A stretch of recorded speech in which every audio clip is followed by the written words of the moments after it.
Under the same moon, we share the love, embracing the differences like hand in glove. Spreading peace and joy, it's a beautiful sight. Together we shine in each other's light. United we stand in love's pure might. Watching the world share in love and light.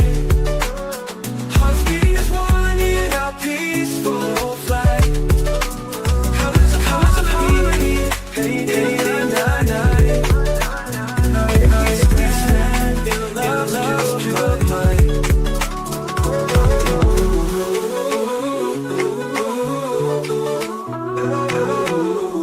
Good afternoon, everyone. Thank you for tuning in to Watching the World News at Noon today. And by the way, before we get started, shout out to Remedy, the first one in the building today. And also we have Deborah. Deborah has been holding us down for far too long, but not long enough. We want Deborah to stay around forever. Pretty Things is in the building, and also my fellow New Yorker, Harlem, New York. You guys are so amazing. Today we're going to cover the press conference in regards to Nolan Wells, hot off the press. Hit the like button, share, and subscribe. We're taking on a lot of heat in regards to Nolan Wells' case, but we're ready for the heat. We want it. Bring the heat on. But we ask that you continue to support the channel. It means a lot, especially as we cover some of these cases that are tough.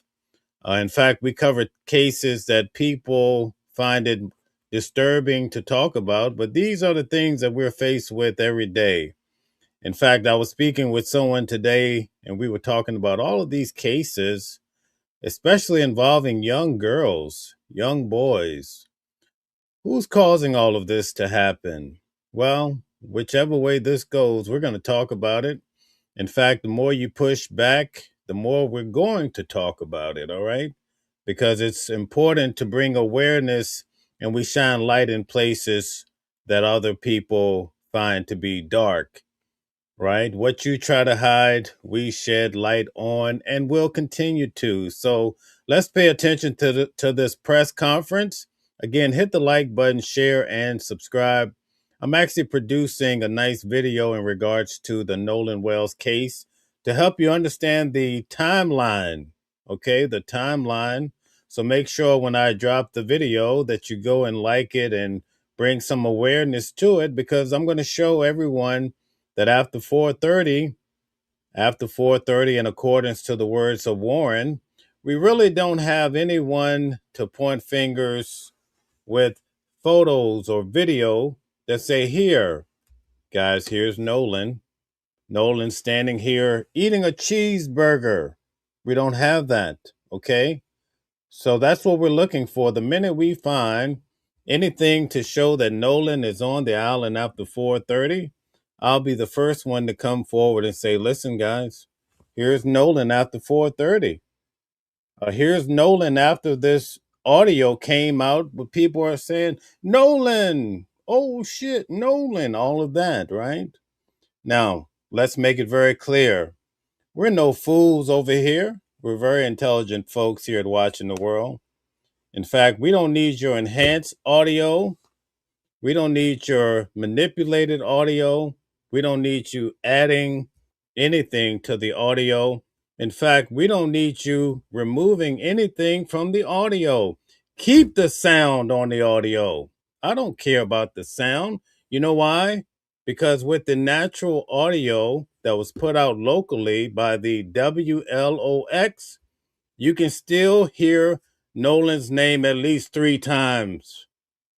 We don't need an enhanced audio. What are we doing here? Forget about the enhancements. We don't need a transcript. I've never once said we needed a transcript. Nancy Grace has done a great job. God bless America, home of the brave. But guess what? We don't need that. We have the audio, and clearly you can hear a girl asking a question about Nolan. You're not going to make us think we're stupid. Oh my God, it's such gibberish. I guarantee you, if these boys were of a different background, they would have had this audio so clear in a New York Minute before you could turn around, they would say, "Oh my God, did you hear what these hood boys were saying when this college kid and amazing guy, what happened to him?" I guarantee you would see something different.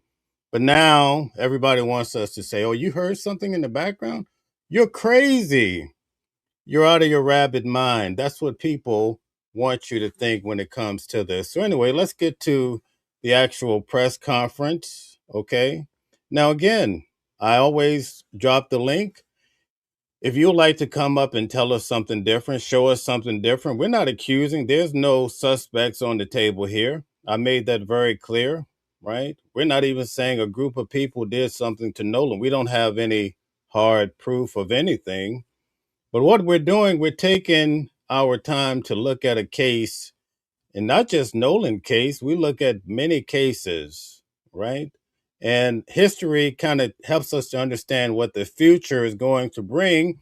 So we expect that there are going to be more Nolans, more cases of this sort. And guess what? We're going to cover those cases too. And we do so at a very high level. Okay.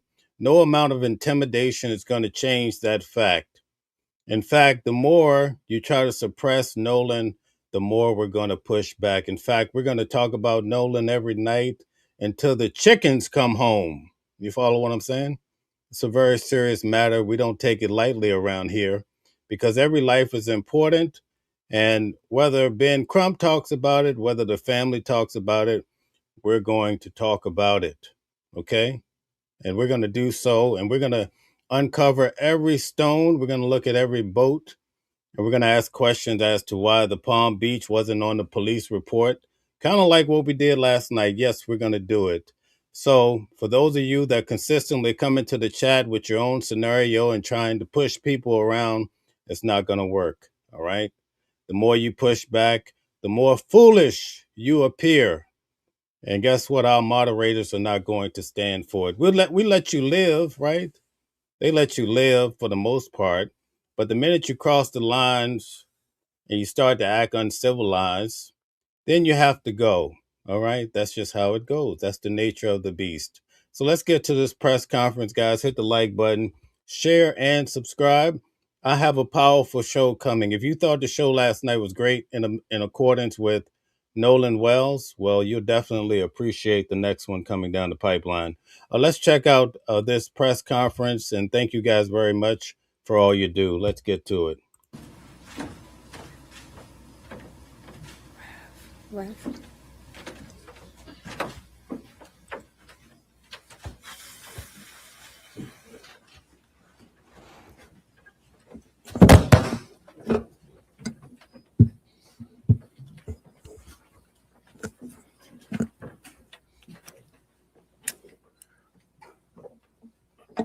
Good morning. Let me say the case that we have been dealing with now for the last several weeks around Nolan Wells is indicative of many cases around the country that have raised serious questions with racial overtones. Attorney Crump and I are going tomorrow, where I'm doing the eulogy for a young Black man in Madison, Wisconsin, homeless, and they say had a knife, and there's the tape of him being shot, 3 cops surrounding him, shot and killed, 4 shots. And these cases building up in a climate of an administration in Washington that we cannot feel will objectively investigate. There was a time that we could say if state authorities fail us, we can go to the Justice Department. Even under George Bush, we went to the Justice Department. We, at this point, have to hope that one, we could deal with civil courts, or secondly, that there's a balance of power with the Democrats taking the House in November, and maybe the Judiciary Committee under that can at least put a check and balance on cases that need to be investigated. But we are right now where we have 2 parents, lovely parents, I've gotten to know them, that really don't have an answer to a question. Is it a civil rights violation or not? And we do not know. How do you trust the words of people that say immediately there was no foul play when you haven't even investigated whether it was foul play? How do you trust people that come back from something that happened and never really give you a straight story of what happened, including you have the keys to the car? So when you have more questions than answers, you have to have people that will drive the answers out, and that's what we do. And that's why I've been involved, and that's why we stay involved. And it gets worse and worse and worse. The parent of one of the boys threatening to sue us for asking a question. Imagine that now. Some of y'all call us, what do you feel about the parents? One of the boys says he's going to sue you and Ben Crump. Sue us for what? For saying what happened? So we've gone back that far. And that is why we're going to stand with these parents, because usually, you know, I come from Brooklyn, New York. I was born and raised there. I don't come from the South.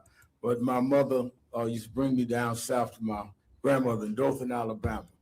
And Congresswoman, my grandmother told me, you see that pen over there? I said, yes. She said, that's a pen of hogs and pigs. I said, yes, ma'am. She said, always know something. If you take a brick and you throw it in that pile, the hog that hollers is the hog you hit. There's too much hollering going on in Mississippi that we haven't hit something. I can't figure out which one we hit, but we hit something. Because now they talking about lawsuits. They threatening threatening a mother of a child, trying to get her job taken. You wouldn't be hollering if we wasn't hitting something. And we're going to stay on that, and we're going to stay on it all the way. In light of that, before attorney, and I call him the Attorney General of Black America, gives us the legal basis, and then we hear from the parents. Congresswoman who lived herself through dealing with the whole tragedy of her own son. That's how we met, on a plane. She was a flight attendant at the time. And she stopped me on the plane and said, well, man, why ain't you dealing with my son's case? And we started a relationship. She ended up being elected right here in Georgia and reelected. They redrew her lines, and she was reelected anyhow. The lines couldn't reduce the favor of the people. Congresswoman Lucy McBath. Good afternoon, everyone. First, I want to say thank you to Reverend Al Sharpton, and also thank you to Attorney Crump for being the armor bearers for this family, the Nolan. Guys, let's hit the like button, share, subscribe, and also keep hitting the hearts. Thank you. Nolan's family. It's a really, really sad occasion that we're here again. I was just saying to my staff on the way in, it's like this brings back so many vivid memories for me and my own family, having lost Jordan to unnecessary gun violence in November 2012, Black Friday, simply because he was Black and playing loud music in his car.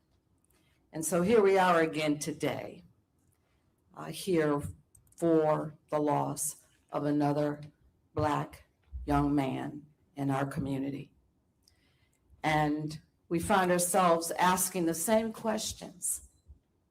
How did it happen? Why did it happen? And this family stands here demanding answers. This family deserves answers. I myself sought the same justice for my son, Jordan, that they're seeking for theirs, and they deserve answers, and they deserve justice. Justice that should not be denied this family, or should ever be denied to any of our children or our lost loved ones. As a member of the Congressional Black Caucus, I'm the second vice chair of the Congressional Black Caucus. We are demanding a full federal investigation. Kash Patel, we're demanding a full federal investigation as to what has actually happened to Nolan Wells. We want to make sure that every stone is unturned, Guys, put a 1 in the chat if you think this should be investigated by the FBI. Put a 2 if no. Put a 3 if you don't care. Because his life matters. All of our children's and our families' lives matter. And we must fight back. We must stand up and we must demand accountability for this family's loss. We cannot turn a blind eye to what continues to happen again and again and again. That's the reason why I ran for Congress, to make sure that we continue to put a face on what's happening to our families and our communities every single day. We must say Nolan's name. Say his name. Lift his name. And as the national Black journalists of this country, you have the ability to be able to lift this story and not let it die. We see over and over again these kinds of tragedies in our communities that continue to happen. And they make it to CNN. They make it to MSN Now. They make it to our local news for maybe 30 days, if that. And then the stories are gone. And the carnage is left with the families and the communities that have lost someone that they love. So I thank the National Black Journalists. Thank you for lifting this family story. Do not let it die. Continue to say his name. Continue to tell his story, because they deserve justice, and it matters. It mattered for me. It mattered for Trayvon. It mattered for Eric Brown. It matters for all of our loved ones that we have lost.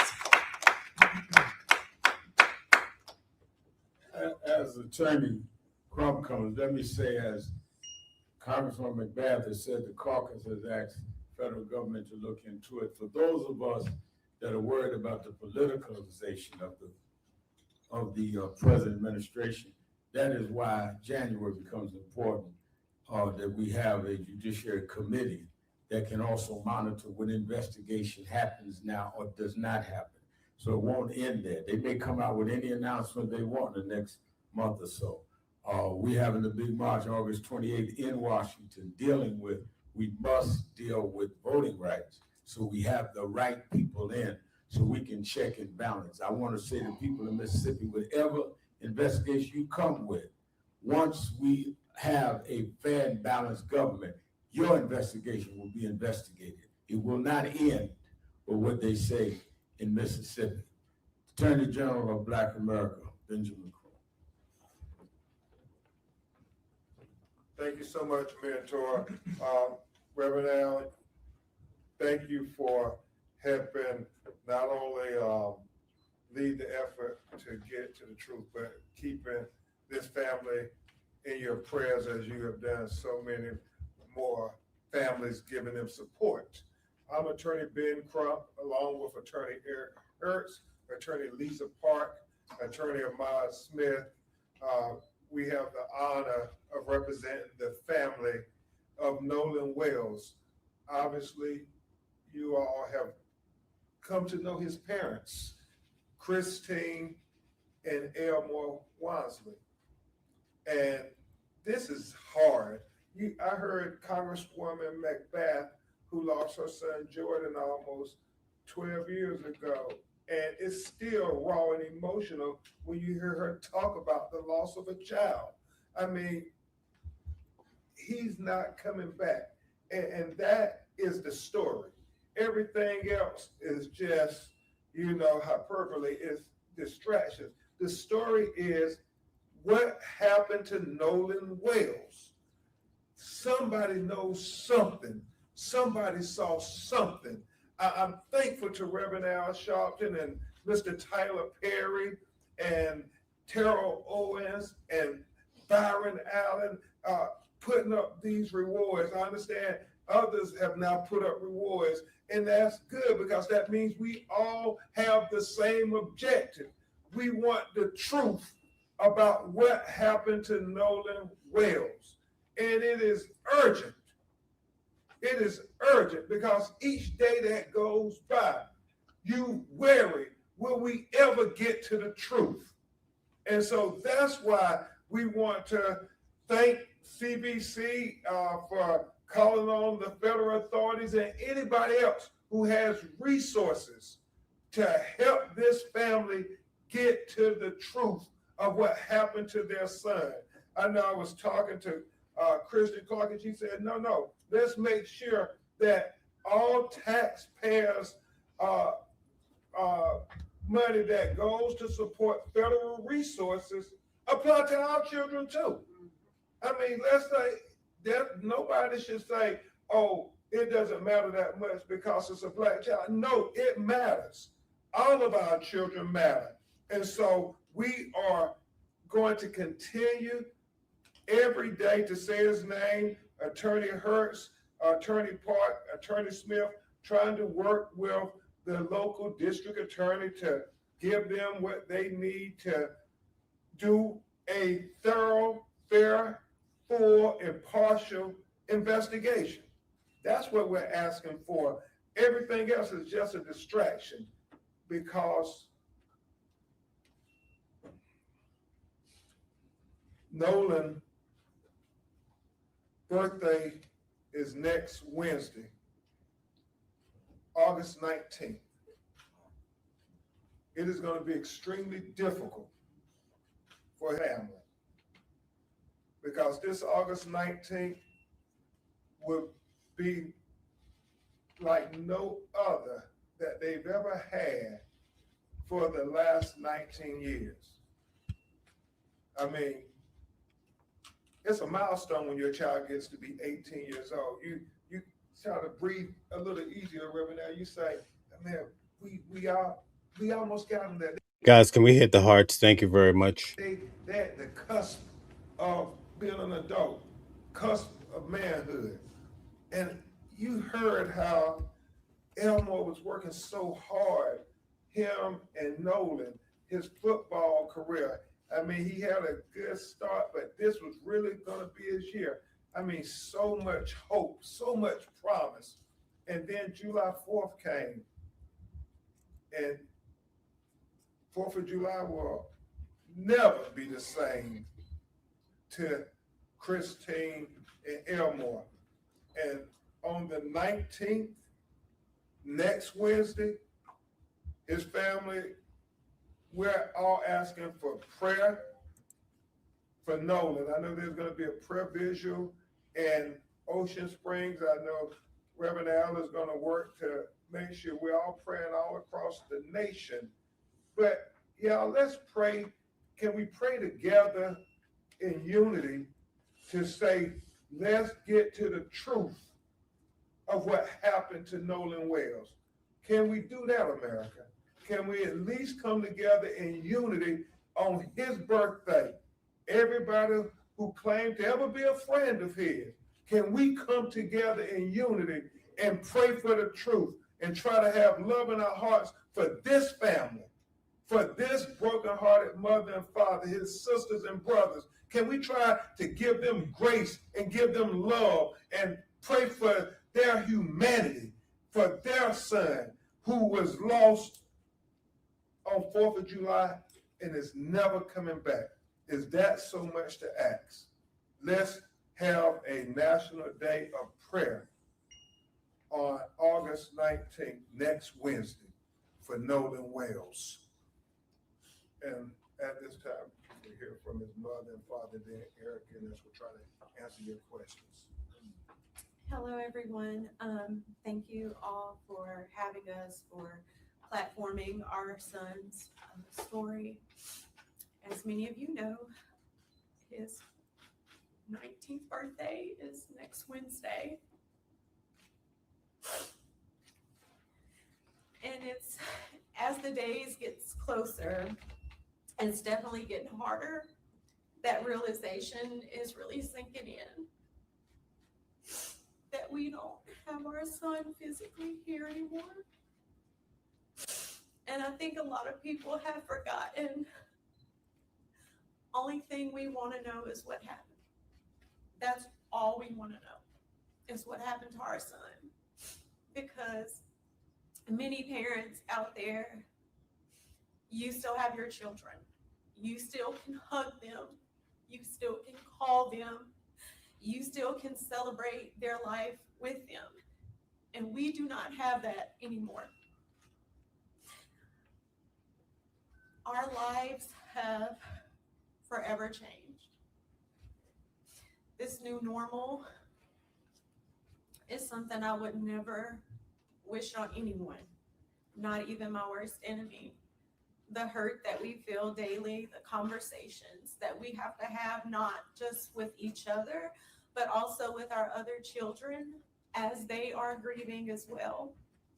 So we ask that everyone, please, next Wednesday, join us in prayer.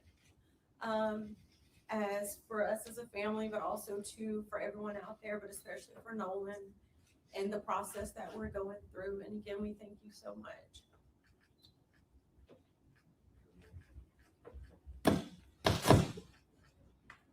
First of all, I want to say thank you to everyone who's constantly keeping our son's story in the forefront. You don't know how much we really appreciate that. Nolan brought light to our family. He was the fun in it. And with his birthday coming up, like my wife said, we have to deal with a new normal. Who knows what these years are gonna bring, but we know that these years on August 19th is gonna bring a lot of hurt, some laughter as we think about memories, but as far as our family, a very big piece will no longer be there. We just want the truth. We just want to know what any other parent would want to know. We're asking the questions any parent would ask. And if you feel that something's wrong with that, then that's a problem that you have to deal with. But as far as us and our family, we're just asking for truth, transparency, and to please keep us in your prayers. Next week is going to be a hard week, and the years follow are going to be hard. Thank you. Thank you very much, Christian and Elmore. It never gets easy, Reverend Al. And they're asking, I know Reverend Jamal Bryant is coming to Ocean Springs. Anybody who can come to Ocean Springs to be at the prayer visual with them on a Wednesday evening at 7 p.m., please come. And if you can't come, please have prayer visuals in your city and your communities. We need to find out what happened. Attorney Hurts, Attorney Parks, and Reverend Allen, as we're trying to answer your questions. The family, obviously, the motion that they'll try to answer questions if they can. Any questions? Hello, my name is Logan John with NABJ. Yeah, give us where you're calling, where you. NABJ News. Okay. What do you believe accountability and justice for Nolan Wells should look like? It's very simple. As we always say, if it was your child, what will accountability and justice look like? Well, that's the same thing they want for their child. Whatever it would be for your child, that's the same thing they want. Whatever investigation you would do for your child, that's the same investigation they want. We're not asking for anything special. We just want equal justice for our children too. And I think that we must be very much emphasizing is they have said, again here with the press conferences and statements they made throughout when they started at our headquarters in Harlem speaking to the press, they're not trying to come to a conclusion. The other side did, saying that there was no foul play. They're trying to tell us what happened. and we're gonna stand with them on that, and as well as other cases around the country. Yes, sir. Ezekiel Telemacher with ABC 24. There's been a lot of misinformation and rumors spreading on social media. Is there anything that you guys would like to debunk that you've seen that has stood out to you? Let me just say this. I went real. Well, I mean, I think that social media has distorted a lot. I think for myself and Ben, we're public figures that you're gonna have social media lie on us every day. I don't even know if I'm really here according to social media. But what hurts us is the distortions they've done on the family, where they've harassed her in her job and sent stuff to their house. Distorted with the father's question. They didn't ask to be public figures. They only are trying to get justice for their son. So I would just say, whatever social media people are trying to get likes and hits and all, do that against people like me that offered ourselves, but they didn't ask for this. All they want is what happened to their son. And I'll simply say this, because that question has come up, and I released a statement, and I want to be clear about it. We defend the First Amendment rights of content creators reporting on Nolan Wells' case. We stand with content creators, independent journalists, and citizens who are responsibly reporting on the Nolan Wells case and asking legitimate questions in pursuit of truth and accountability. The First Amendment protects robust public discussion on matters of public concern, and those protections are not reserved just for traditional media. We are deeply concerned when cease and desist letters, threatened lawsuits, or other legal pressure become tools to intimidate or silence lawful scrutiny. Yes, sir. There is an important difference between knowingly spreading false information and asking questions, examining. I want to make sure I get it exactly. Yes, sir. Drop an emoji for what he's saying. Independent journalist, guys. Let's go. Give us an emoji. Talk about it. There's you, an Uncommon. important difference between knowingly spreading false information and asking questions, examining evidence, identifying inconsistencies, expressing opinions, and demanding transparency. Reporting should not be silent. Reporting should not be silenced, and legitimate questions should not be met with intimidation. Facts. Those seeking truth and accountability in the Nolan Wells case have every right to continue asking questions and demanding answers. Yes, sir. Because we are America, and we have a right to the First Amendment. That includes Black people and all people. Home of the brave, America, folks. That's right. Miss Clay Murray, Philadelphia Hall Monitor. My question is for Congressmember McBath. Has the formal request for the FBI from the Congressional Black Caucus been delivered to the FBI, and what deadline have you given them for a response? We've actually we've actually written a letter, a formal letter, and it's already been executed. We've already sent it forth. We are giving them time to. Hey, Hubert, I dropped the link. Go ahead and click on the link. Come on and join the show. Tell us how he drowned. Let's see what proof, what facts you have. We'd love to hear from you. Any of you guys that are talking about this drowning business, okay, we understand that, but come on the show. Let's talk about it. Show us the way. Show us that this is drowning. Obviously, you have some information. You have the toxicology. You have the final autopsy, right? Let's talk about it. Hit the link. Join the discussion. I'm here for you. Respond. We did not give them a specific deadline, but we did say that we are expecting to have an answer as soon as we possibly can. Attorney Crump, Ryan Young from CNN. Thank you to the family again for standing here and talking to us. There's been a lot about the meeting that you were supposed to have with the DA's office and the cooperation that they were supposed to be giving. Can you update us and tell us whether or not the family has had any contact with the DA's office? Are they talking? Facts. I think they're insinuating that he drowned and the fish ate his organs. That's the only thing I can think of, right? Let's talk about it. Go ahead. With you, have the investigators put their arms around you at all? Attorney Eric Hertz and Attorney Parker. I'm Eric Kurtz, law Thank you, Fat. firm Eric J. Hurst, PC, and I am heading the independent investigation in this case. I think the first thing, before I get to the exact question, is what's worse than losing a child? Probably nothing. But what makes it horrible is not knowing, and transparency is the key.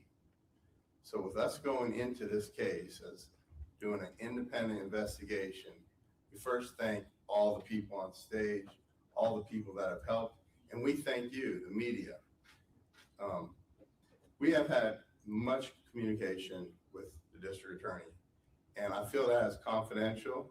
We have cooperated, I can tell you that, and we just want to cooperate like anyone else would have to cooperate, and we're continuing to do that. It's a duty to our clients.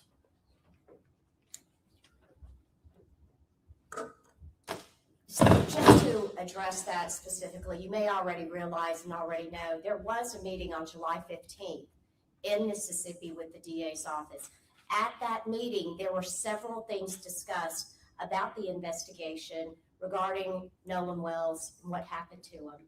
In that meeting, there were several things that were set out and agreed to, and we expect the DA, as well as our own team, to follow those agreements. Yes, sir. And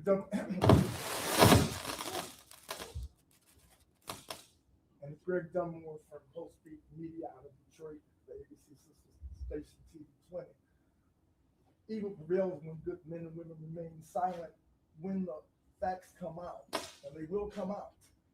If it indicates that something sinister did not happen, and it was a freak accident. Just to be clear, we're not here to talk about Chicago. Obviously, we know what happens. Today, we're talking about Nolan Wells, and I need you to pay attention and stop with the silly comments.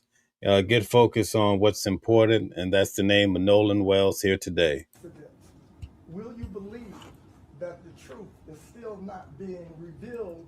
Because if the truth is not going to indicate on some level that something sinister was done, would you not believe it to be something else if the truth is that it was not? If the truth comes out, yes, and it's clear, then we will accept the truth. That's all we're asking for. And we only have said that the people that are attacking them for raising the question of the truth say the same thing. I think that we've leaned over backwards in every press event, at the funeral, me doing the eulogy, saying we weren't going to prejudge. Yet they keep getting lambasted. Imagine this. You're losing your child and you're being attacked for asking what happened.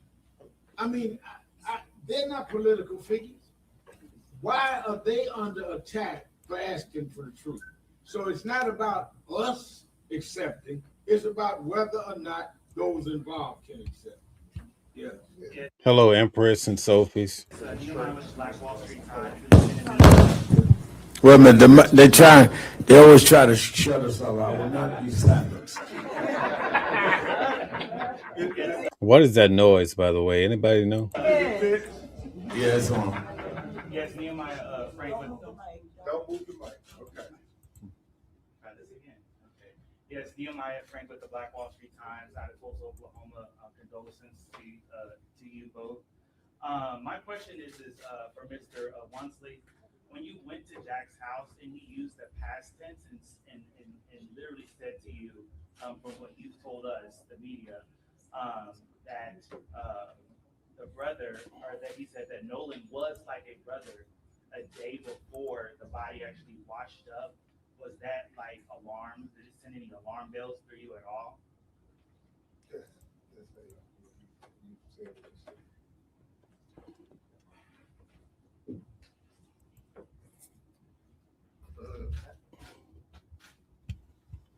yourself in a For those of you that are asking if this is current, this just happened right now today. I don't play old press conferences, all right? And we're going to cover the second part of this next. This is today, all right? father's shoes, and you just found out that your child is missing. The only thing you want to know is where he is. Trying to go back and think about specific words at that moment, I wasn't thinking about that. My mind and my focus was finding my whereabouts of my son. Hey, Tom Jones, reporter for WSB TV here in Atlanta. I keep hearing about this young lady that Nolan left with. Has anybody managed to talk to her? I think that what we're trying to carefully do is not impugn the investigation. So a lot of what may and may not have happened in terms of the dialogue with the lawyers and the family would not be prudent to Hello, Mama Flips. We'll see you tonight at 8 p.m. sharp. Great to see you. testify on WSB Atlanta. Hi, my name is Jahara Wilson. I'm with Glavity. Guys, hit the like button, share, subscribe as we get more light. And on Nolan Wells' case, hit the heart buttons, especially if you're in the landscape, the horizontal feed. Make sure you hit the hearts. Thank you. You're calling on the Department of Justice to open an independent federal review of Nolan's death. What do you believe federal investigators could uncover that local and state authorities? Let me clarify also, the Congresswoman want to get some clarity. Also, I do want to clarify that we've given them 7 days to respond. It was 7 days. So I'm sorry about that. Your question was, what do we hope to get from them, the federal investigation? What anybody will hope. We are taxpayers too. It's the federal resources that can offer resources to help investigate the matter thoroughly. And so Nolan was Thank you, Cheryl. not only Christine and Elmo's child, but when you think about it in a philosophical way, he was all of our children. But by the grace of God, it could be our child next. And as American citizens, we have the absolute right to say our federal government should extend resources for our children like they will extend to everybody else. I would never forget when President Obama, with Reverend Al and I, when Trayvon Martin was unalive. And he said that it's important that we extend all of the resources of the federal government to help this family get to answers of the truth. And that's all you would want if it was your child. That's all they want if their child. Every resource available, help us get to the truth. And let me say that and answer that. It's important that you understand that when we raise these issues, that's all what we wanted. We raised the issue. Thank you, Alex Lane. I was out front. Ben was the attorney with Trayvon Martin. And we finally got George Zimmerman in court. When the jury said not guilty, we said we disagreed, but we didn't go and attack his parents. We didn't go and chase him down. We accepted that. When we had the killing in Missouri with Word up, Matt. Michael Brown, and President Obama was president, we asked for the federal government to come in there.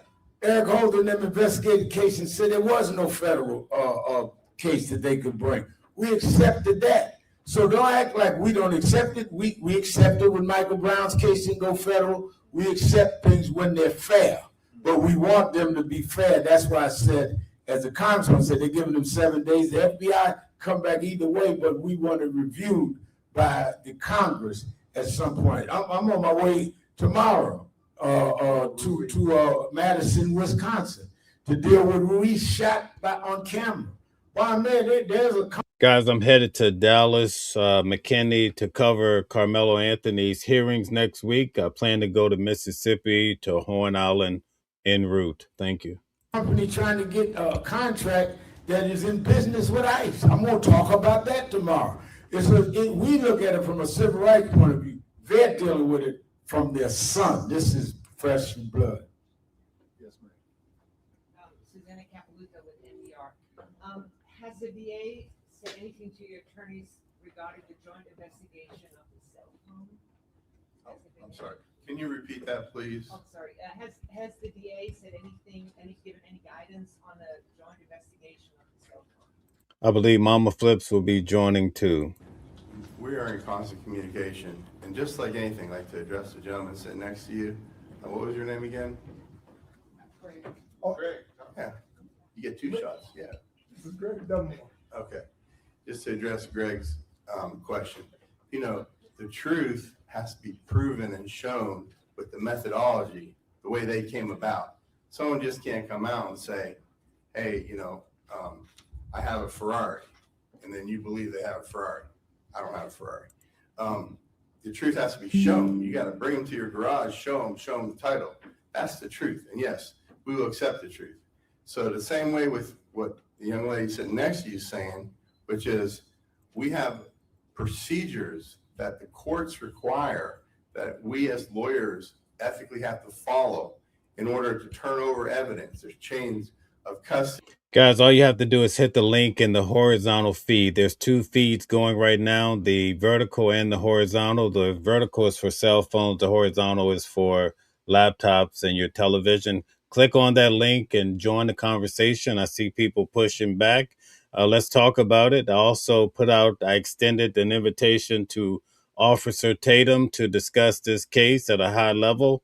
I think I'm very versed when it comes to the facts. I've looked at most of the information. So whoever want to talk about it, bring it on. I'm right here. I'm right now. And I don't plan on going away. I'll talk to the family. I'll talk to the boys. I'll talk to the attorneys. I'll talk to the apostles. Whoever you put before me, let's go. There's protected private information. And I ain't never scared. Let's go. we are willing, in fact, today, I'm not doing anything the rest of the day, to meet with the FBI and our person, our expert, to go over that phone. And we've made that clear. So we're ready to do that at any moment. We just want to say one last point on that. I'm going to back up a little bit. So just to clarify, what the agreement was that the DA's office, Guys, we don't push race over here at Watching the World. We welcome everybody equally, right? So that's very important that you factor that in. We welcome everyone. We push facts and we try to follow the truth. I made it very clear. Right now, as it stands, as of 4:30 p.m., according to Warren, that was the last time that anyone really saw Nolan Wells. After 4:30, we do not have any, you understand me very clearly what I'm saying to you. We don't have any type of proof that Nolan Wells was on the island. In fact, Javon came back. He said he was only gone for like 30 minutes. He came back to the island. No Nolan. Okay, what about the girl? Last night I showed you guys that, number one, when the police report was given, and I broke down that police report, I showed you, they didn't mention Katie as being a girl that was with Nolan. They said Nolan was with a different girl. It's right there on the police report, right? Katie is not even mentioned. All of a sudden now we hear about Katie as being a girl that Nolan was allegedly hugged up with, okay? Well, guess what Katie said according to the New York Post? Katie, by means of her sister Gracie, says, listen, we thought that he was getting back on the boat with his friends. So, okay, so now we have Javon, we have Katie. And then the coach says that he spoke to Nolan around 3 p.m. Nolan didn't appear to be disoriented in any way. The coach was there. He did not see Nolan after 4:30. The only type of sighting that we have in regards to Nolan Wells was at 4:50. And I showed you that photo of individual in the blue shorts. Well, guess what? We dismantled that concept, right? We showed you that that wasn't perhaps even a male at all. It appeared to be a female, right? We reserved the information to come out to identify who the person was. But it looks like this individual they're saying was Nolan had on a bikini top. Why would Nolan have on a bikini top? Knock it off. Okay. So then last night on Nancy Grace, we have the attorneys. They've come forward and we welcome that information. They say, two, witnesses, two witnesses have placed Nolan on the island at 6 p.m. But when you listen to Nancy Grace breakdown and how she was actually pushing back on those two attorneys, it really still puts those two sightings of Nolan into question. And quite frankly, I'm here to tell you, I'm not the spokesman for any particular group, but I will tell you, unless we have photos with metadata, video with metadata, and we're even going to question that too, but until we have some solid information, right, people are going to have a hard time processing any eyewitness testimony because of the nature of this case. You follow? So right now, 4:30 would be the last known time for Nolan.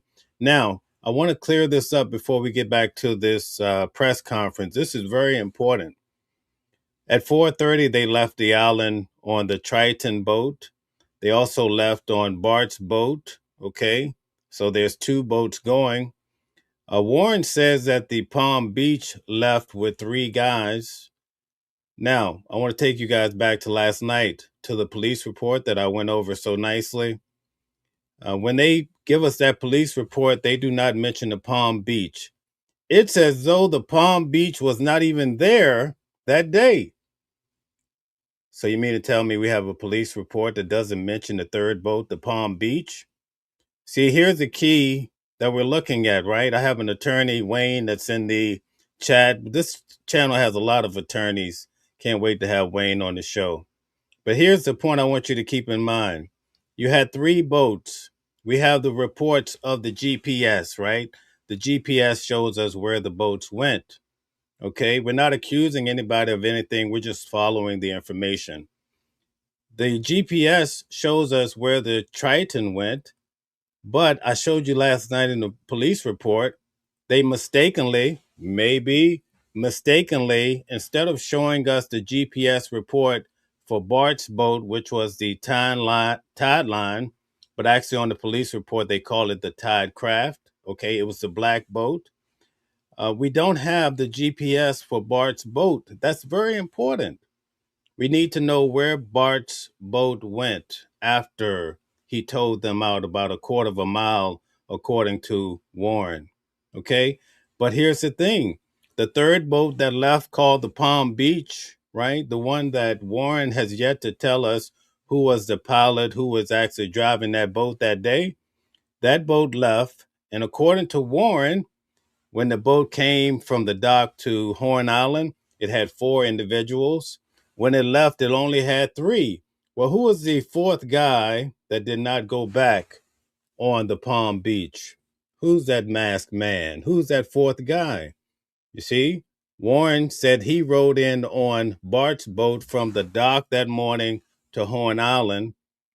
Okay, that's very important. So, when you listen to all of these interviews, you saw the interview that Officer Tatum did recently with the 3 guys along with the attorney. Notice who's not there. The attorney says these 3 guys didn't do a thing, right? Now, that's not to insinuate that the other guys did something, but notice that the guys who were the captain of each boat, they're nowhere to be found. And these are the individuals we would really like to hear from, right? We want to hear from Wyatt. We'd like to hear from Bart. Okay, now we do understand they have attorneys. That might be the reason why they're not speaking up. Maybe there's other litigation coming down the pipeline and they're just playing it safe. Okay, not imputing bad motives to these individuals, but we're asking these questions. But here's the point that I just want to point out. Warren clearly says they left at 4:30. This is where most people are so confused. A lot of people think that that call to Cito happened at 3:48. It actually happened at 4:48. And it makes sense. They were towed out at 4:30, right? According to Warren, they were towed a quarter of a mile. Anybody that follows this channel, you know this. You probably could articulate it better than myself. But 4:30 they leave. They're towed out a quarter of a mile. The GPS said they were towed out 2.75 miles, and that's when that call went out to Cito that was at 4:48. You see how the timeline is matching up? So, based on that, the last time we have any indication, now we reserve the right to wait to find out more about the audio, but according to the audio, that would be the last time that anyone has heard the name of Nolan in regards to all of the intel that we took in from that day. Would be the audio that a lot of people are debating. The contents that are in the background are people saying, Nolan, Nolan, is he dead? Check his chest. These are some of the things that people claim they hear in the background. And quite frankly, as I said at the beginning of this show, we don't need an enhanced audio. Remember, we listened to it carefully with all the music in the background, the hold music.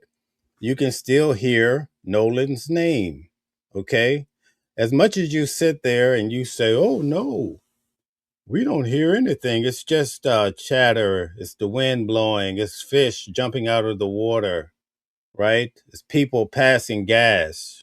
As much as you might say you're hearing weird things of that nature, those of us that hear things, we hear what we hear. And we're not going to allow anyone to gaslight us to think we're crazy. But the question is, we just want to know what happened to Nolan. And it appears that the audio around 4:48 would probably be the last time that we could actually say we're hearing something about Nolan. So that's important for the timeline, because now they're saying that audio could not be legitimate. You know why? Because Nolan was seen on the island at 6:00 p.m.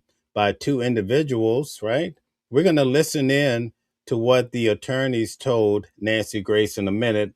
But let's finish out this press conference. And I thank you guys. Hit the like button, share, and subscribe. We will be covering this case extensively.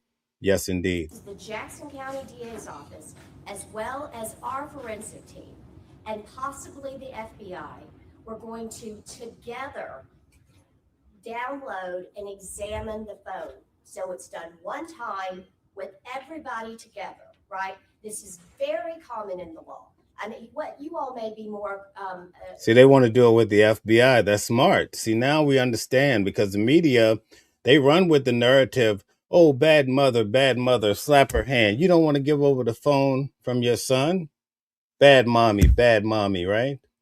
But see, they have a strategy here to have this phone handed over to the FBI that would be more legitimate, perhaps they think, to get to the bottom of this information. Used to is when there's a terrible car accident, and then there's an examination of that car, and everybody comes together one time. They don't move that car around, and everybody does their own thing. This is what is supposed to happen. We are waiting for the DA to determine the time, the place, the date. Let us know, and we are going to be there with our forensics team and anybody else, but it's done one time, one examination. We're ready for it to happen. Julie Walker, Associated Press. Can you give us a sort of a timeline of what's next going forward, including any possible lawsuits that would be filed, not against you, as you had mentioned before, but that you would be filing? And then the completion of the independent autopsy and how that's moving along, and anything else that would be moving forward. And I know you had mentioned you wanted that national day. Other than that, anything in the future? Well, we want to make sure people understand we're going to follow the truth wherever it leads us. There's been a lot made about we want to come and bring some lawsuit. When Christine and Elmore called me, we weren't thinking about bringing a lawsuit. We were thinking about just helping them get to the truth. That is a vehicle that we can use to get to the truth if the facts tell us that. We send out preservation letters, and everybody said, oh, they're going to sue them. No, we send out preservation letters to preserve the evidence. I want to make it very clear. I do not agree with Ben Crump 100% on everything. Let's get it clear, right? But what I will say this, if information came out to show that Nolan Wells was on the island after 4:30, I'm going to bring that to you.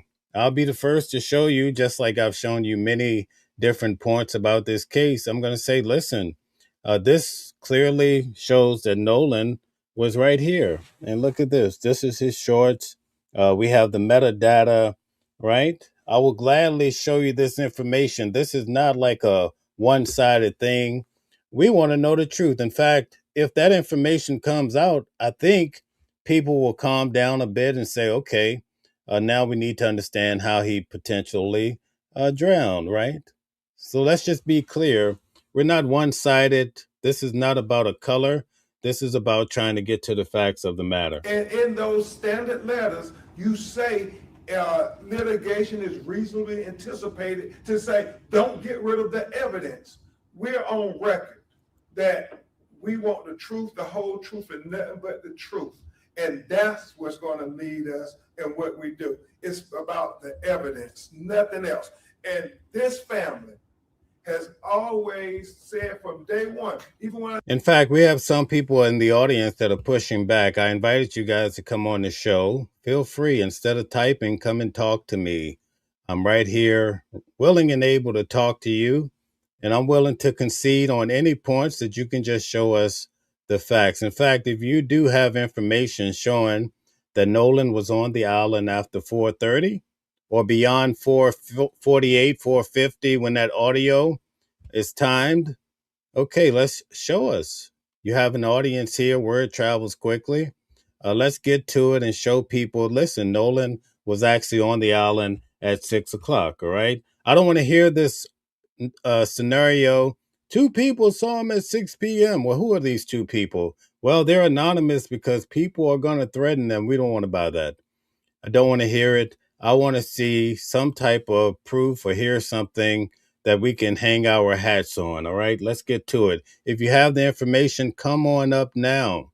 I don't care who you are or how grandiose you think you are. Come up and let's talk about it. I called Reverend Allen, we talked to him. They have been consistent. We want to know what happened to our child. Everything else is just, it's just clickbait and everything. It's about what happened to our child. Black press, NABJ, we need you now more than ever to keep everybody focused. What happened to this 18-year-old black teenager in Mississippi?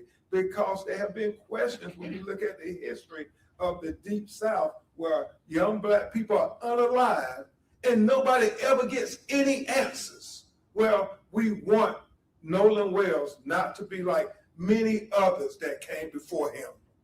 And that is why, as I said earlier, August 28th, the anniversary of Dr. King's March, Martin III and I we were doing a huge march in Washington, Lincoln Memorial. This will be highlighted in other cases because these things keep happening.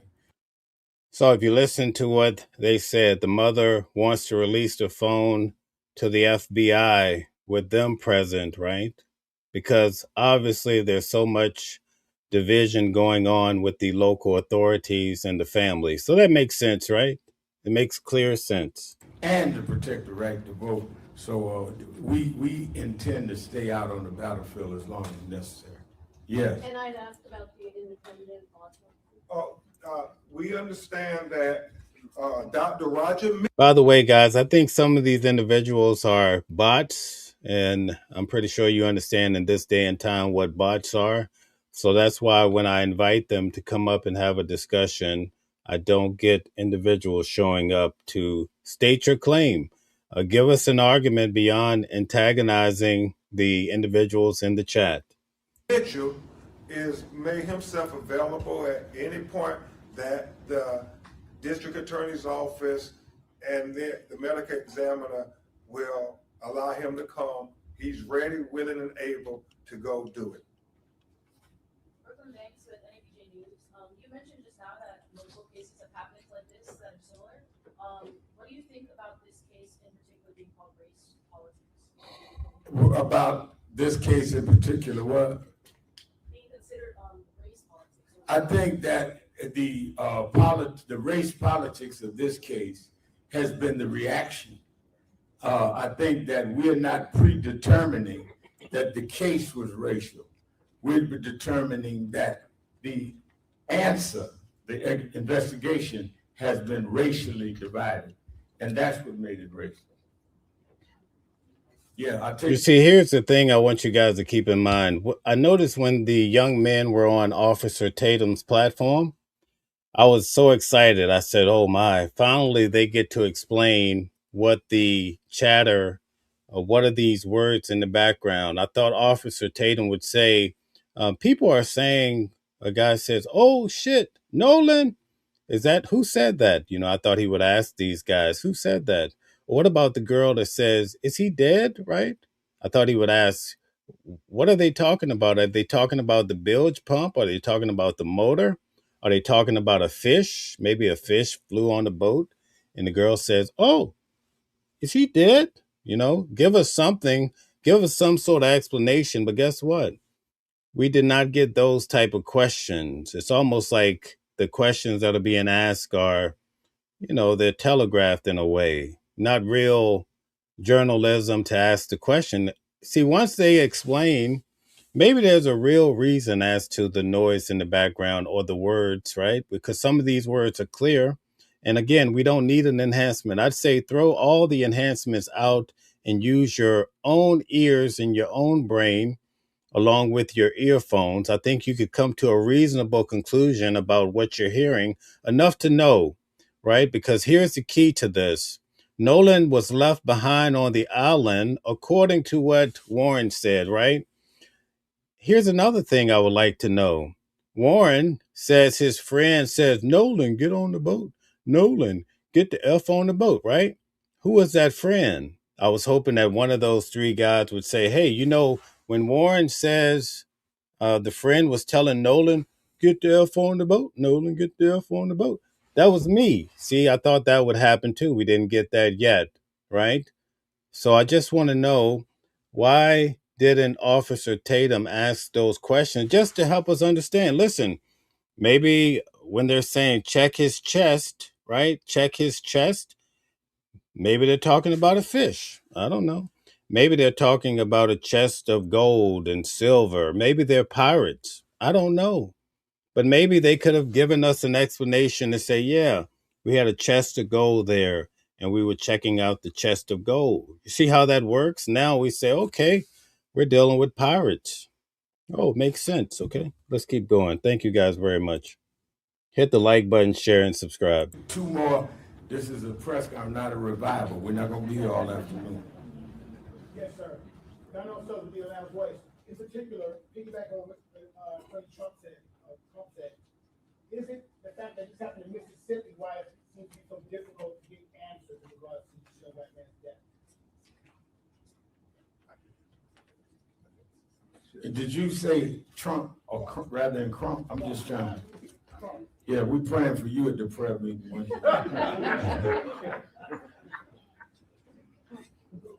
I want to keep an open mind. I know there have been several attacks on us just for asking questions, and it's okay. I mean, when you think about Mississippi, they attacked all my heroes. The governor's predecessors, they attacked, you know, Ida B. Wells, Medgar Evers, my personal hero, Thurgood Marshall, Dr. Martin Luther King, for saying that we're going to stand up for Black life and Black humanity and the right to Black people to have the Constitution applied to them as American citizens. So I'm unapologetic in my defense of Black life, Black liberty, and Black humanity. God has a calling on all our lives. And when you figure out what that calling is, you don't second guess it. You say, God, I know why I put on this earth, to be there, to stand up for our people in times when they have nobody else to stand up for them. And so whether it's Mississippi or anywhere else in the deep South, or as Malcolm X said, I heard they discriminate against Black people in the South. He said, I guess my definition of the South would be anything beneath the Canadian border, because last time I checked, they discriminate against Black people all across America. And so what we're saying is we are open-minded. We want to trust them, but we can't be naive. We have to verify everything, as Attorney Hurt said. Whatever conclusions you come to, we want the methodology. Whatever investigation you're doing, we want to know that it's the same investigation that you would do with your child, not treat Nolan any differently. That's what we're trying to do. That's all we're asking. All right, we're gonna take one more and then we have to take the family out. Jesse Jackson Jr., who has his own radio show. I represent KDLA today. Let me ask a question, Reverend Sharpton, Reverend Trump, and even the Congresswoman. Nolan Wells's body was found on federal territory, Horn Island, run by the National Park Service. Are you aware of any Shout out to you, Jack Palmieri Law. Thank you very much for your support. death investigation opened up by the National Park Service into his death on federal land? First question, actually two parts. There have been 7 arrests made for the swimming pool, also run by the National Park Service. Why the disparity between arrests over the reflecting pool in front of the Lincoln Memorial and 0 arrests, subpoenas regarding the National Park Service in the case of Nolan Wells? The answer, and I have the lawyer's answer, is that is why we raised it, thanks to the CBC and Congresswoman, to a federal level, because the federal government has to answer those questions of involvement, because Horn Island is federal property. And while they can have a grand jury indict around the reflection pool, then announce they're pulling back the charges, now have with a new special grand jury. They done went to a pool twice and haven't come to Horn Island one time, and it was federal property. So I think that the contradiction there is why we keep raising the question. And also too, Guys, I want to take these. We have 2 attorneys here today. Let's see. Jack says, I agree the FBI needs to be brought in to take over the investigation. Go check out his channel. We're doing some great work together. Has an amazing platform. We also have Wayne Norman here says, for anyone who thinks the CTO call is fake or unreliable, it can actually be verified. The chain of custody can be confirmed and is admissible under Mississippi's one-party consent laws. All right. So thank you for the attorneys that are tuning in today and supporting Watching the World. I look forward to having you guys on the show and building. as a matter of record, being in Congress, there is federal oversight. And I sit on Judiciary Committee in Congress. We also have the Senate Judiciary Committee. And oftentimes there are a lot of these. Also, guys, we have 3 judges here today. I don't know if I want to push to the limits and state the names. But anyway, this is primarily a legal-based type of channel, so it makes sense. It's nice to have this type of a community. Last night we had a law professor on.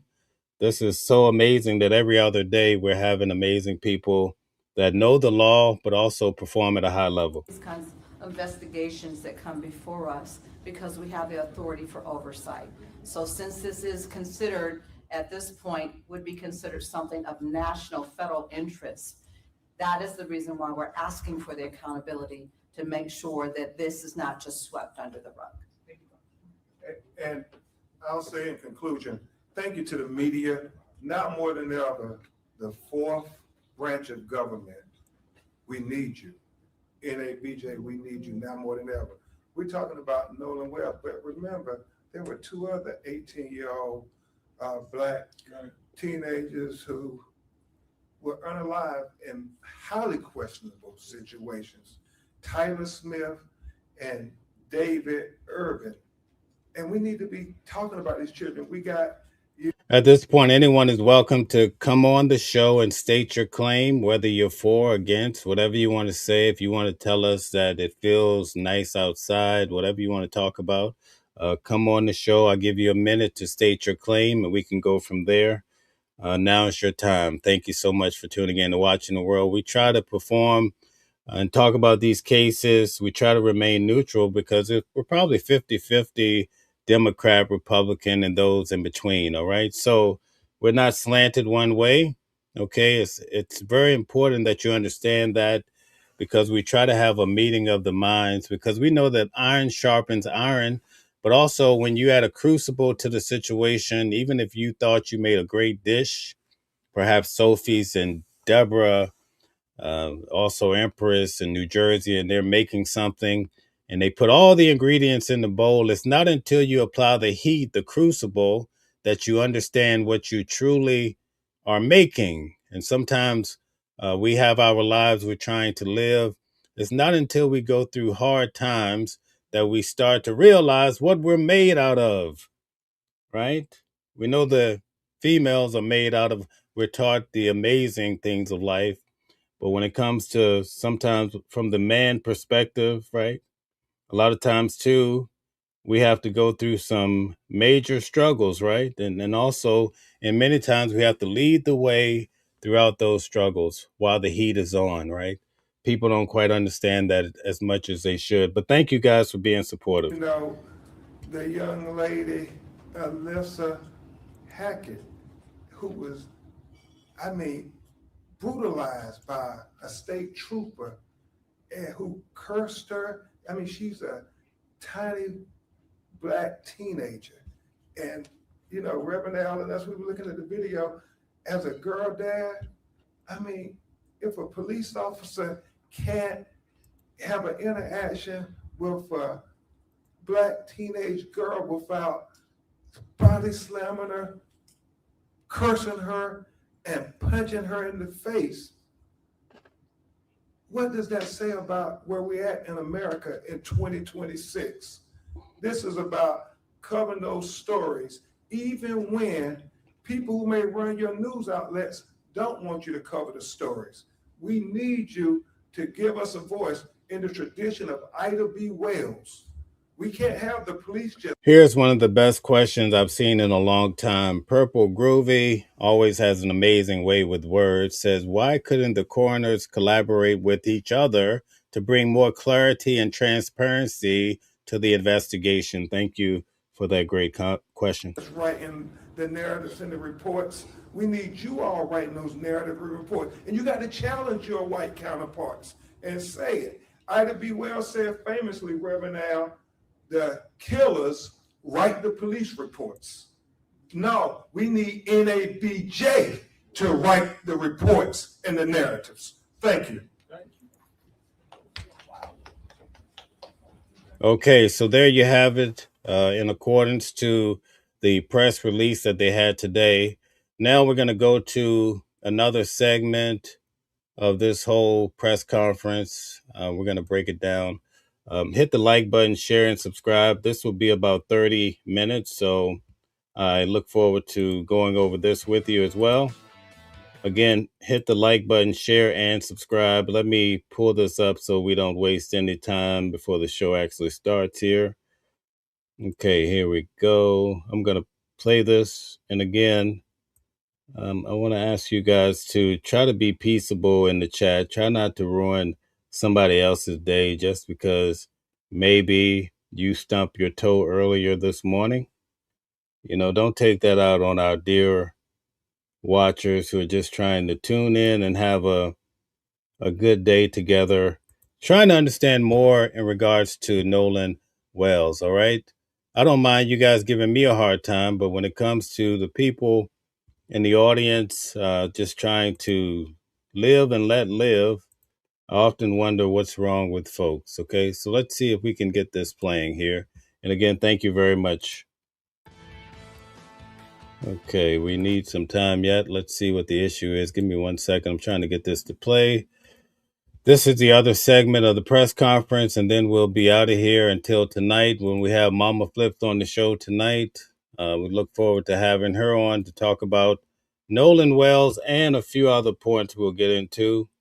Next week, we'll be covering Carmelo Anthony, boots on the ground. So much in store for you guys. And also, we're covering Luigi Mangione, too. Us know something. And the question we're pondering is, what happened to Nolan Wells?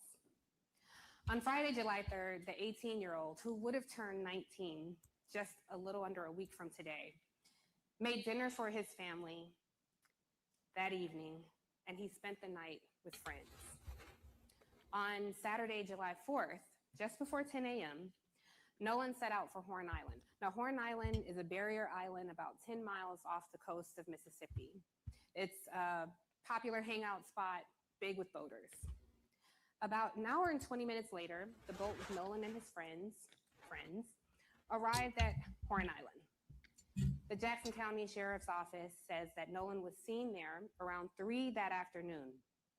At 5:44 that evening, records show that the boat that carried Nolan to Horn Island made it back to the mainland.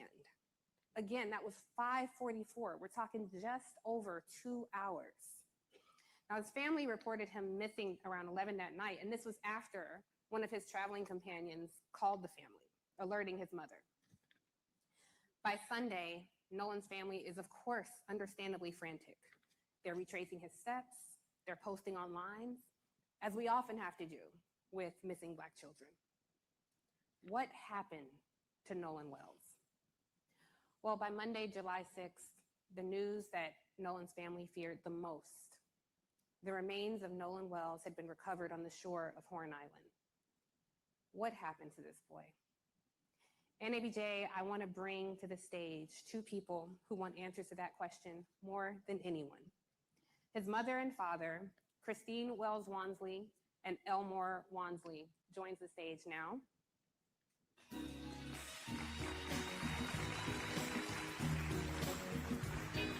You'll sit there and there.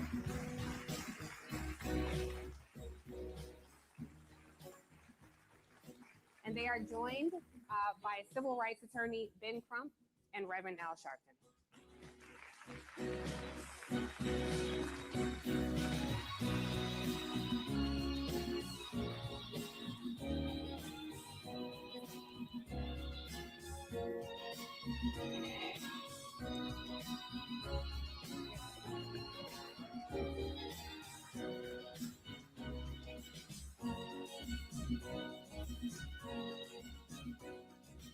Thank you all for being here. I know you've been on a whirlwind. I know you've been traveling a lot. So thank you all. And I know you all have other challenges happening around the country that you'll be getting to after this. But I am we are all so honored to meet you. And we are so saddened that we are connecting with you under these circumstances. Could the guys in the horizontal feed, can they please hit the hearts, please? Thank you guys. Also in the vertical, but it would help a lot today with YouTube. You know, I want to tell you, they asked me to call them Christine and Elmore. I want to say Mr. and Mrs. Wansley, but Christine and Elmore. I want to tell you, in the audience in this room, but also watching at home, are thousands of Black journalists. But in addition to Thank you guys already. I see it. Thanks. being Black journalists, these are mothers and fathers, siblings, cousins, aunts, and uncles of Black children. And we see your humanity. And we're going to center that in this conversation. There you go. Here. I told Christine, if we cry on this stage, it's okay, because we're among family. Amen. So you take your time. Christine, I'm going to start with you. On Friday, July 3rd, Nolan made you dinner. And so as you're telling us about the last time you saw your baby boy, I want you to talk to us about who Nolan was and tell us about that day. So Nolan. This is hard to hear for me too. I'm not sure. It's probably a system thing. Let's pause for 1 second. Let me see if I can get this to play louder. Give me 1 second, guys. Sorry. Give me 1 second. Let's see. I think it's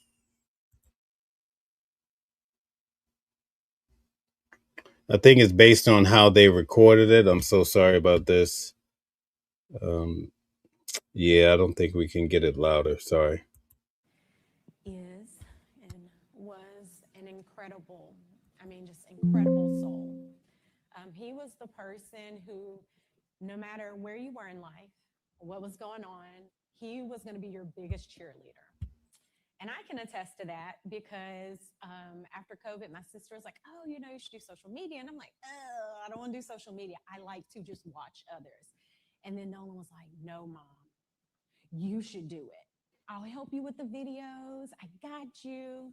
And, you know, just anytime I was like, oh, I just really don't want to do this anymore, Nolan was like, no, Mama, you hadn't posted today. And I'm like, I don't want to post. I'm tired. Yeah. But, you know, that's the kind of person. Hey, Wayne, thanks for being here. I really do appreciate you. And he was God-fearing, God-loving. That boy had faith beyond measure. He was just a bright light. And he was our bright light. As far as that day goes, went to work, and he was making salmon. So he was FaceTiming me as I'm trying to see patients kind of in between, of course, not answering the phone. Deborah, he was making salmon. What do you think about that? In the room, and he's like, hey, Mama, how does this look? Is this enough season? Like, what am I supposed to do with this? And I was like, okay. I was like, you know, you don't have to do that. And he's like, no, you know, I'm going to take care of it. I was like, okay, sure. And so he finishes cooking, get home. He's like, yeah, what you know about this? And he was, guys, when I tell you that he loved to joke. It's great to have you here, David. Like, he was just one of those people. He wanted everyone around him to smile, be happy, feel comfortable and accepted. And that is the kind of person God made him. You know, us as parents, we definitely had that influence, but Nolan was just naturally a peacemaker. Yeah.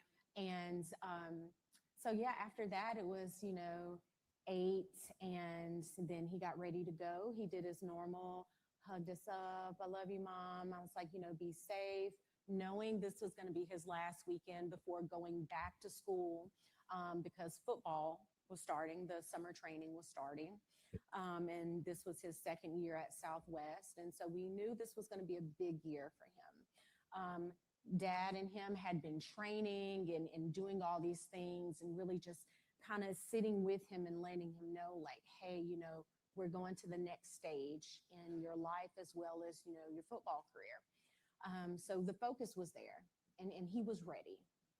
So he leaves that day. He leaves that day with, he drives his car. And he told us kind of a general, like, hey, you know, we're going to go to the island. Like, we knew that, staying at Jack's house. And Jack's was a friend I think we've met in passing before.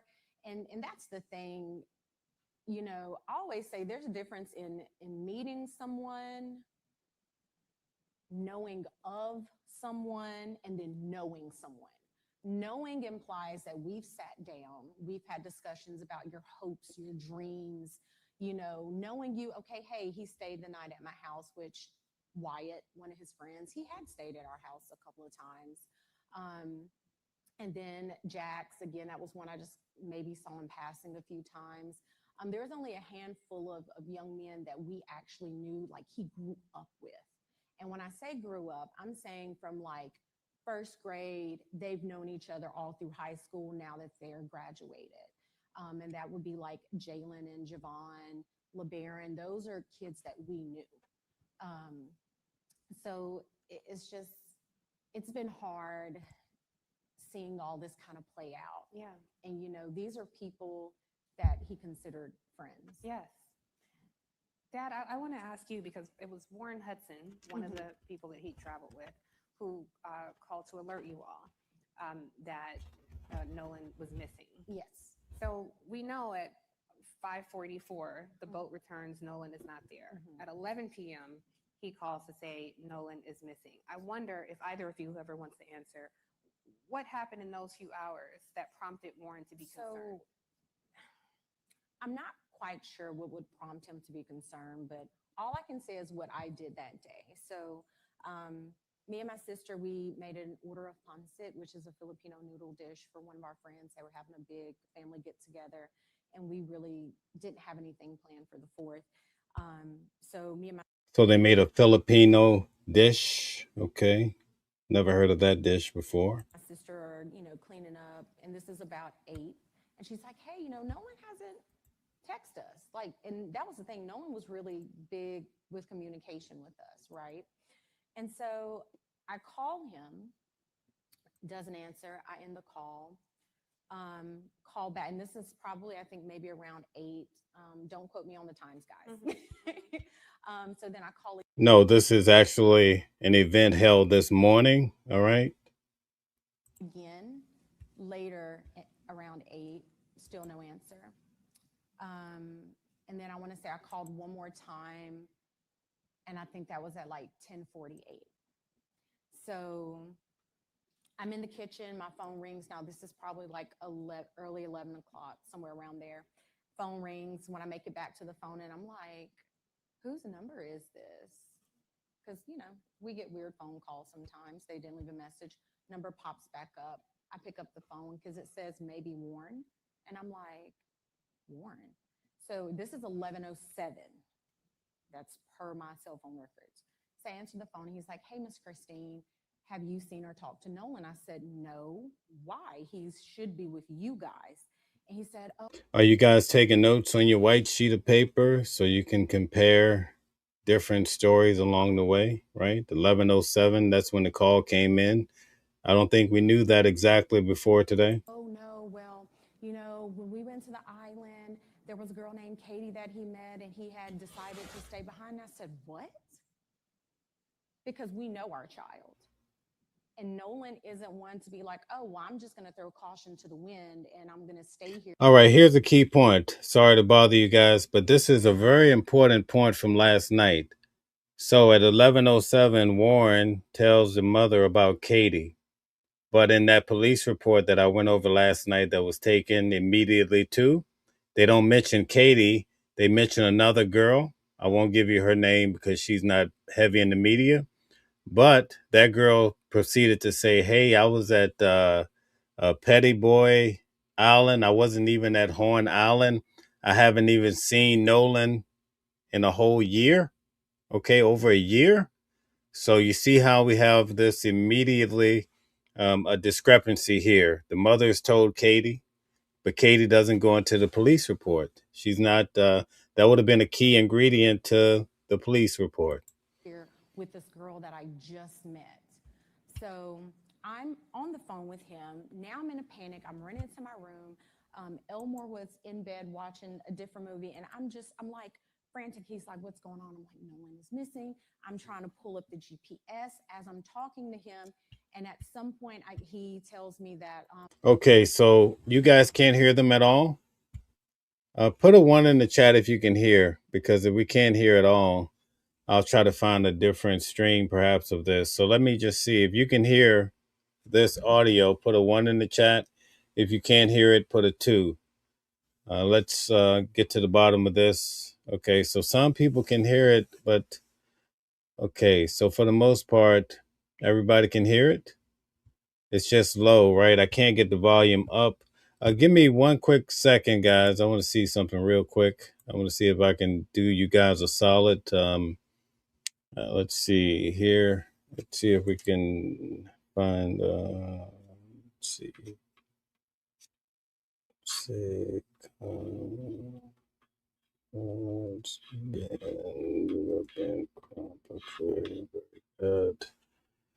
Give me 1 second. Let me see if we could find a better version of this today. I don't think we're going to be successful, but I'm going to try it here. Let's see.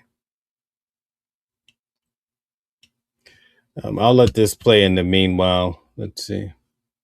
I was like, well, you know, his phone says GPS Life 360, not Snapchat. Right. Life 360 says that he's on land. And he was like, well, no, I mean, you know, well, we have his phone. And I'm like, wait, what? And I'm like, okay. Because at that point, you're telling me, this is coming from Warren, don't worry about it. We're going to find him. It's going to be okay. Don't tell me not to worry. This is my child, my flesh and blood that I brought into this world. And you're telling me not to worry. Absolutely not. So then it was after the phone call ended, of course, asking him for information. What was he wearing? He was like, last seen, Northwest tip, black shorts, sunglasses. That's important. So I end up calling DMR. spoke with the DMR. She took all the Just for our audience, DMR. So DMR is because he went missing on the island. They are basically the marine people, right? They're the ones who's going to launch the boats to go into the water and all that. But before getting off the phone with Warren, he was like, hey, I know some people at Coast Guard. I said, okay. He's like, I'm gonna call Coast Guard, you call DMR. Get on the phone with DMR. I give the young lady the information.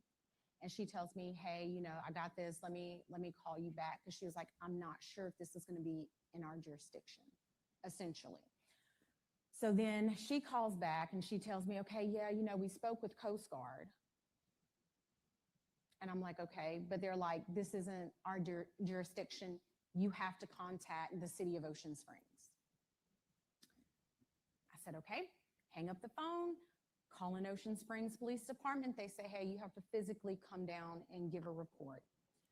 I said, okay. So on our way, because we don't live that far from the police station, on our way there, I was like, well, let me stop by the hospital because there's a hospital that's maybe 5 minutes up the road from our house. Stop by there. I'm like, hey, have you guys seen this kid? Has he been brought in? The lady's like, no, ma'am. You know, we hadn't. I said, okay, thank you. Run out. We go to the police department. Get to the police station, and the officer basically says, again, this is out of our jurisdiction. And at that point, I'm like, my God, who am I supposed to talk to? Who is supposed to help me with this? So then he said, it's going to be, you would have to call DMR. I was like, we've already called DMR. DMR said it's not in their jurisdiction. So I'm sorry, guys. I can't find a different recording. I'll try to publish this differently after this show.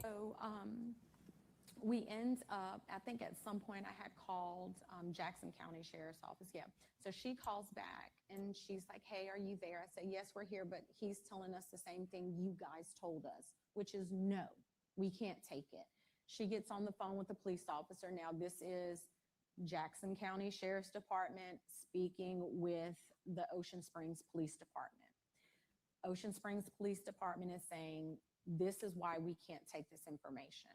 She says, okay. He gives me the phone back and she's like, okay, I'm just going to take it. I'm just going to take the information. And that was, we met an officer. It was after midnight. Right? Yeah, it was somewhere after midnight. Met him in the McDonald's parking lot, gave him the information. He was just like, okay, thanks. That I was like, Guys, we have to be careful. We can't accuse people without there being some solid evidence. I want to make that very clear. And that's why we have this whole discussion now about defamation and all of that. So let's just, for the record, there isn't any suspects noted so far. Neither has the group been withheld as far as legal action. So I just want to make that clear for some of the comments that are floating around. like, where is the urgency? Mm-hmm. And so, as far as we know, there were no boats on the water that night.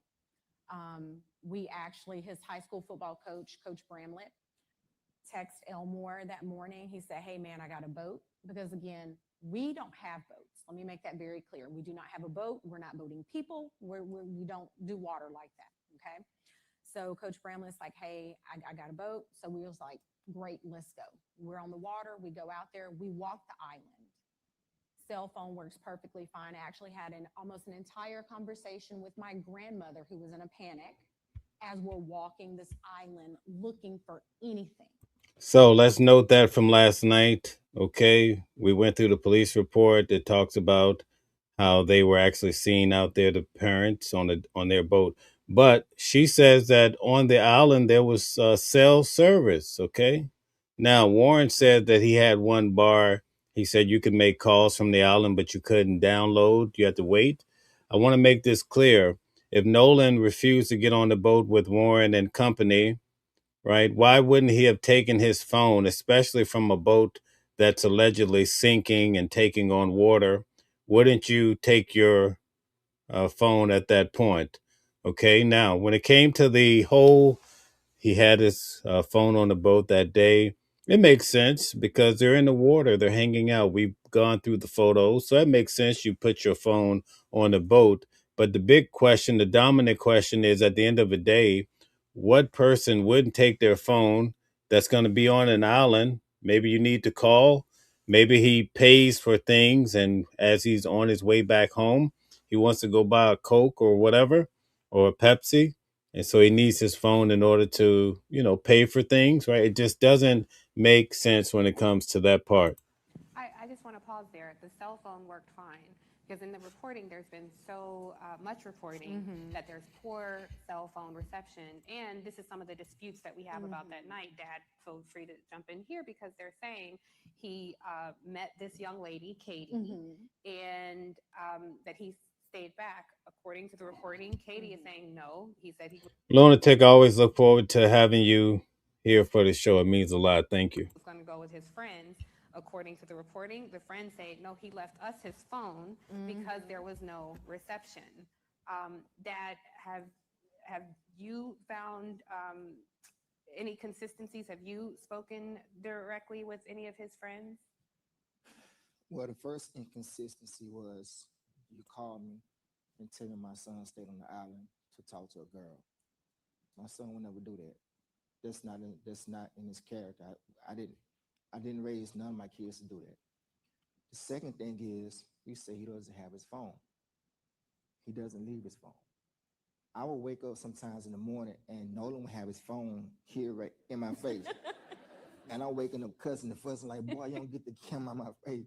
And he just laughing and giggling and stuff like that. So it's twice. To me, there's two lies that he told me as a father. Did you guys notice what he just said? Check this out. Listen to what he's saying here. It's not in his character. I didn't raise none of my kids to do that. The second thing is you say he doesn't have his phone. He doesn't leave his phone. I will wake up sometimes in the morning and Nolan will have his phone here right in my face. And I'm waking up cussing and fussing like, boy, you don't get the camera on my face. And he just laughing and giggling and stuff like that. So it's twice. To me, there's two lies that he told me as a father. Like I said, You said two lies that are told, right? we went on the island. And actually, a classmate of mine called me that morning as we were going out to the island with Nolan's coach. He's like 40 miles away. He calls and, hey man, I got the boat. Me and my boys, we're gonna go out there and help you look. I didn't call him. He called me. And we're gonna start on this end. I said, well, we're probably gonna start on the other end. So me, my wife, Coach Bramley, and a high school. Guys, hit the like button, share, subscribe. If we could hit the hearts, thank you. Somebody's hitting the hearts. Thank you very much on both streams. Whatever stream you're on, just hit the hearts and make sure you like the video. Tell us what state you're actually watching from. Tonight, we're doing a deep dive at 8 p.m. Make sure you come back. I have some information that's going to be mind-boggling. Classmate of mine were the only, we were the first ones out there looking. Like I said, we docked the boat, got out the boat, walked on the island. She had a whole conversation with her grandmother on the island. Got back on the boat, went back around the island. I guess that would be the north side, facing the Gulf of Mexico. Good to see you, Simone. Thank you so much. And also Poppy. I get another phone call. So my phone worked fine. So this whole thing about not having phone service, I don't know. I don't know if it's the carrier or what, but guys, I can't turn the volume up. It's recorded very low and poor quality. I notice these press conferences are terrible as far as the sound quality, but sorry about that. ours worked fine. I think those around maybe 8 o'clock. Yeah, because we finished up Who around. was it? Jackson County or the Jackson County Sheriff. finally showed up. Yeah. A couple of boats, they finally showed up. By that time, I was like, he's not out here. I was more focused that he was at someone's house. That was the So Shout out to Consul, that's what my hope. Consuelo, maybe. Was in Phillipsburg, so we left. The county stayed out there. My friend, he stayed out there because he called. He's like, well, we're gonna stay out here a little bit longer. I said, okay, I appreciate it. So we leave. Then I would say maybe a couple hours later, my friend calls me back and he said, well, we're gonna give it a go, but he said, look, I can gas the boat back up. And if you want to go back out, John, go check out the show from last night. You'll learn a lot there. Shout out to Deneen in Virginia, my home state, and Mustang. You're far too kind. You're so valuable. Thank you. we can go back out there. I said, I don't want to go back out to the island. I have a feeling that he's not there. And I don't want to go back to the island. So he offered, said, well, if you do, we can go right now. I said, don't worry about it. I appreciate you coming out there. But he said at that time that helicopters were out there, more Coast Guard, more people out there. So we get back on land. And as far as the keys, what was that night? Or was it That was that night. That was the night to call. Okay, let me back up. All right, so the keys is what we have a lot of questions about. So let's listen in carefully as he talk about how they were able to obtain the keys and all of the smoke and the issues revolving around the obtaining the keys. As far as getting the car back, after we gave our report to Jackson County, the sheriff department that night,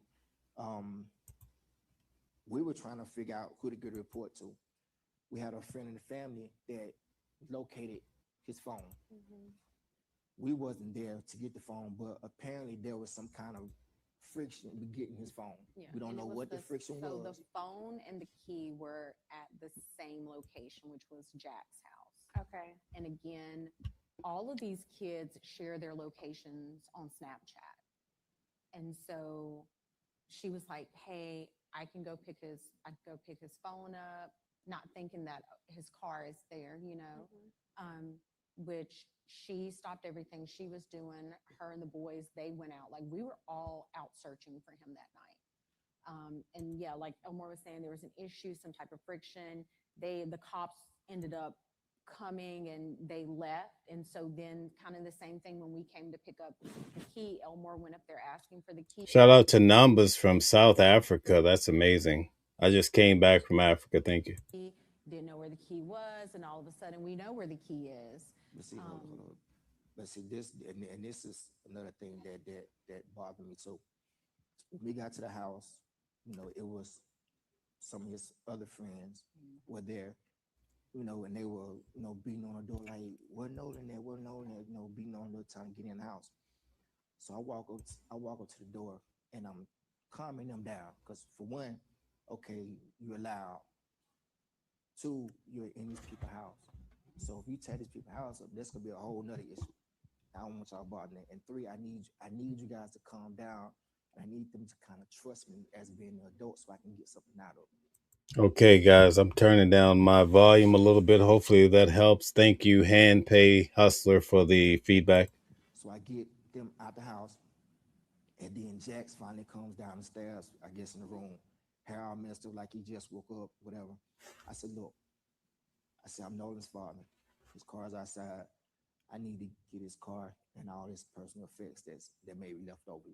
Okay, guys, for all this time, we thought it was actually Wyatt that had the keys, but he's saying it's Jack's. He went to Jack's home. So that's important because of the way that Warren says, buddy, buddy, buddy, and my buddy this. It's hard to decipher who these individuals are. So now the father is filling in the gap. So we have to correct that. It's important to correct the facts as they become shade in, right? With different colors. And he goes, oh man, Nolan was like my brother. I said, Nolan was like my brother. I said, well, if Nolan was like your brother, would you please go and get everything of his so I can get his car, I can go home. So he walks off. 2 or 3 minutes later, he come back. I don't see the keys. Okay.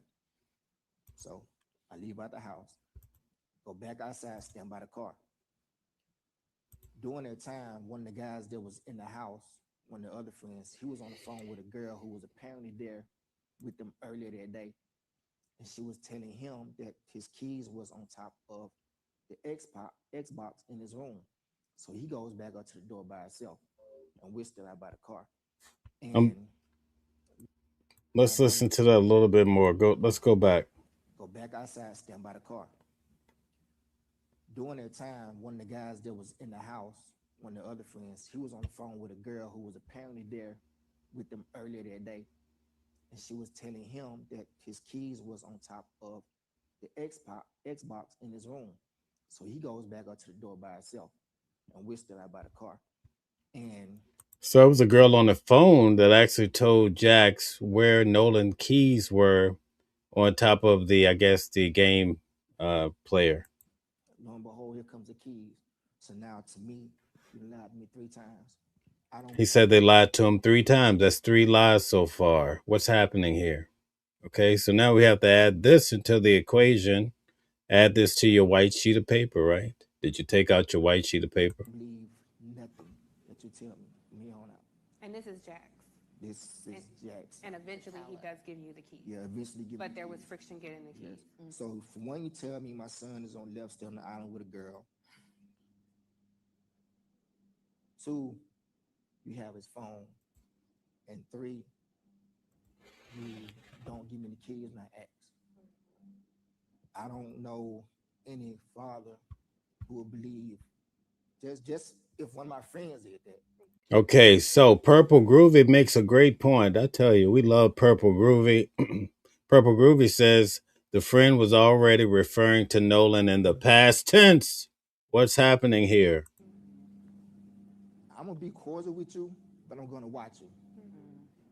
And I just.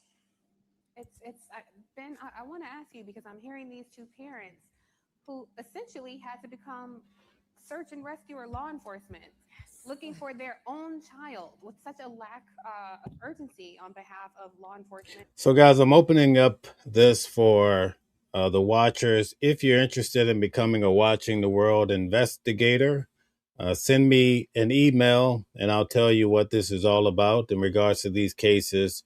It's going to be very unique.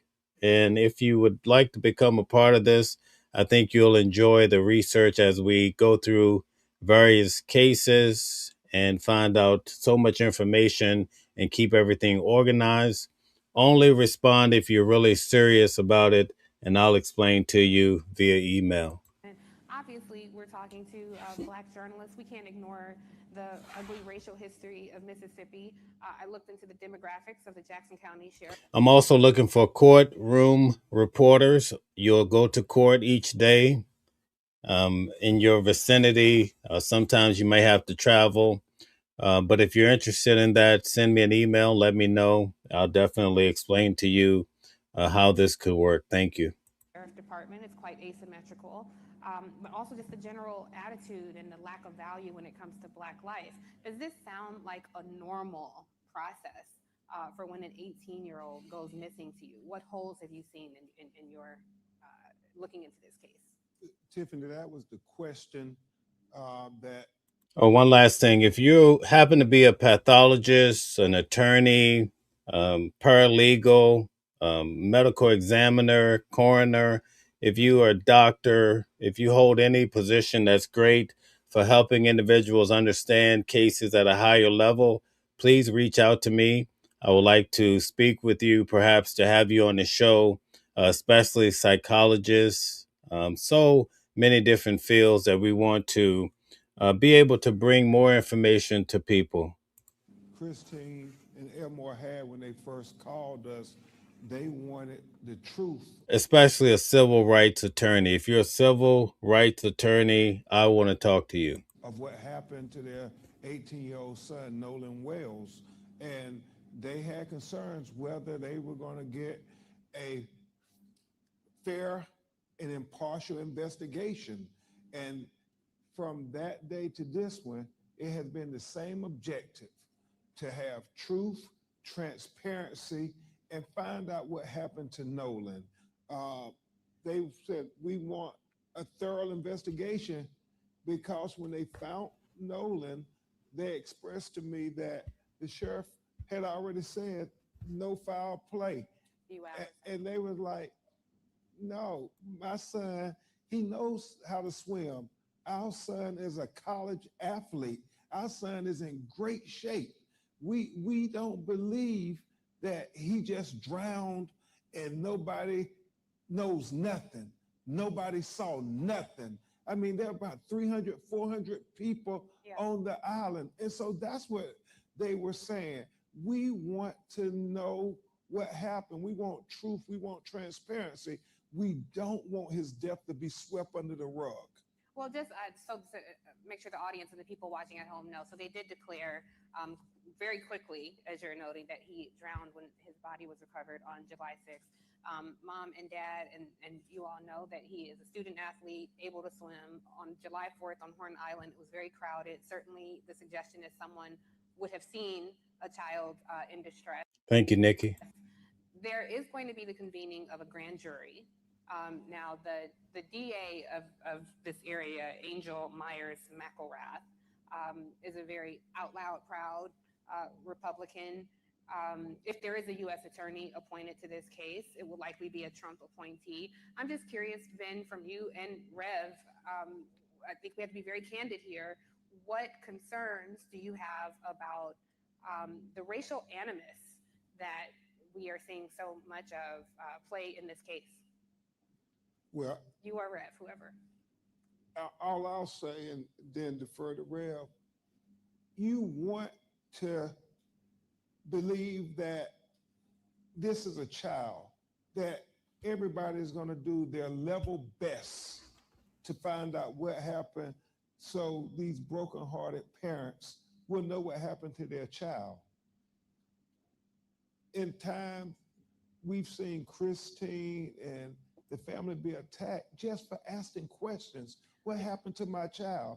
Trying to say, no, we want to question this part of the investigation, that part of the investigation, because day one you said no foul play, but tell me now, what are you doing to be able to get us to the truth? And that is, it causes them sleepless nights. We talk at night.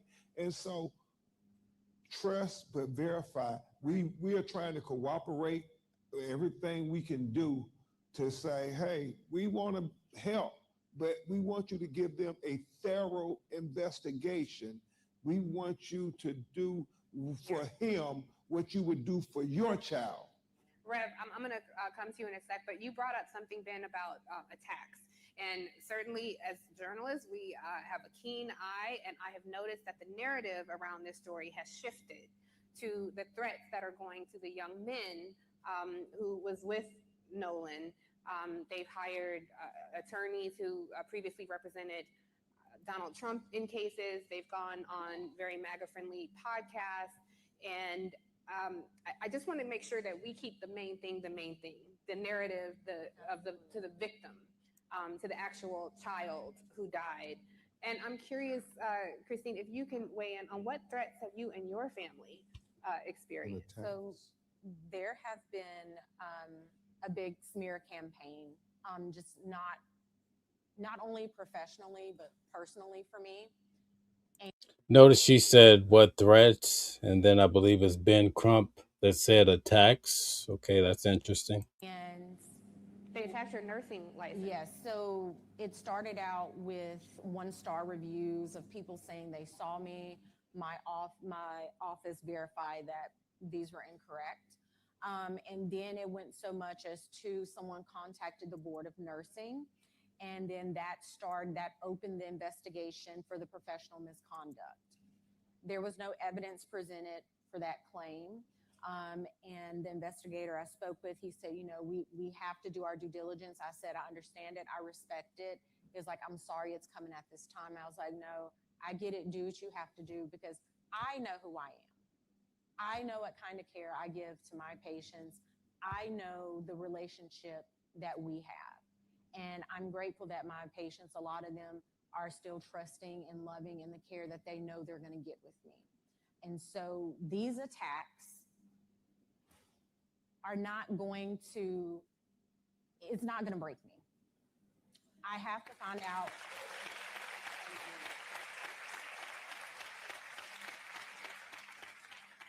We have to find out what happened to Nolan. That is the only question we've ever asked. We've never blamed anyone. We've never tried to smear anyone. I know I heard something about the picture. That picture was sent to me because This is a picture of him on the with, boat. on the boat with people. Yes. And what it was is they were like, the person was like, Miss Christine, the information is incorrect. This is what he was wearing. Because initially he was in black shorts, which again, that is the information I received from Warren verbally and via text. When she sent me that picture, I was like, oh, completely different color. These are like a blue-gray short. So we have to correct that. But I'm grateful. We are grateful to all of you. You guys notice that? So there's a discrepancy with the color of shorts. Warren told her it was black shorts. When they received the photos, it was actually blue shorts. Okay, so add that to the equation. Thank you for keeping our son's story alive. And thank you so much, Tiffany, for having us. I think that's part of our assignment here, our responsibility. So often in newsrooms, we have. Tell us in the chat, why do you think we have these discrepancies when it comes to even what Nolan was wearing? They have the girl's name different. It's Katie here and talking to the mother, but then when they speak to the police, it's a different girl's name that hadn't seen Nolan in a year. What do you think is happening here? We have to defend and define Black life and defend and define our own humanity. And so it makes a difference. The same way in other newsrooms, when you see someone and you feel like they're familiar, that so happens as they resegregate newsrooms and lay off Black journalists en masse, that goes away. So the people in this room have a keen interest in this story because they see your humanity, and that's what we center in this conversation. Rev, put this in historical context for us, because as I look at Mississippi, I don't have to tell you of all people some of the immediate thoughts. Guys, Simone makes a great point. Says, why are people not being arrested that falsely attack Miss Christine? Thank you, Christine. Thank you. That surface for us here. Well, when I got the call from Ben Crump and he had the parents connected, and they told me the story, I'd not heard the story. I heard something about some in Mississippi. But when I heard the details, the thing that jarred me from a civil rights point of view, and I've been working, Ben has come National Action Network for 20-some years, with a case, and then in from there on and on and on. And if it's not a civil rights position, we don't get involved. When they told me that law enforcement said there is no foul play. No foul play. I Am Sam says they are creating confusion and distractions. Thank you. Nice to have you here. Please subscribe to the channel. Thank you. That's a prejudgment. And I said, wait a minute. They said, the parents repeated to me in front. I said, they said it was this 2 days after it happened. And how do you investigate and there's no foul play and you don't even know what happened yet? So that's what perked my interest. So I said that, well, we'll be involved and we'll help to the best of our ability. Talked another day or two. I said, y'all come to New York. We'll have a national press conference. That's how we broke the story. The first national. For those of you just coming in, I have the volume maxed out. This is the only recording I could find of the event. And unfortunately, it's poor quality like last time. Even the video quality is poor. Sorry about that.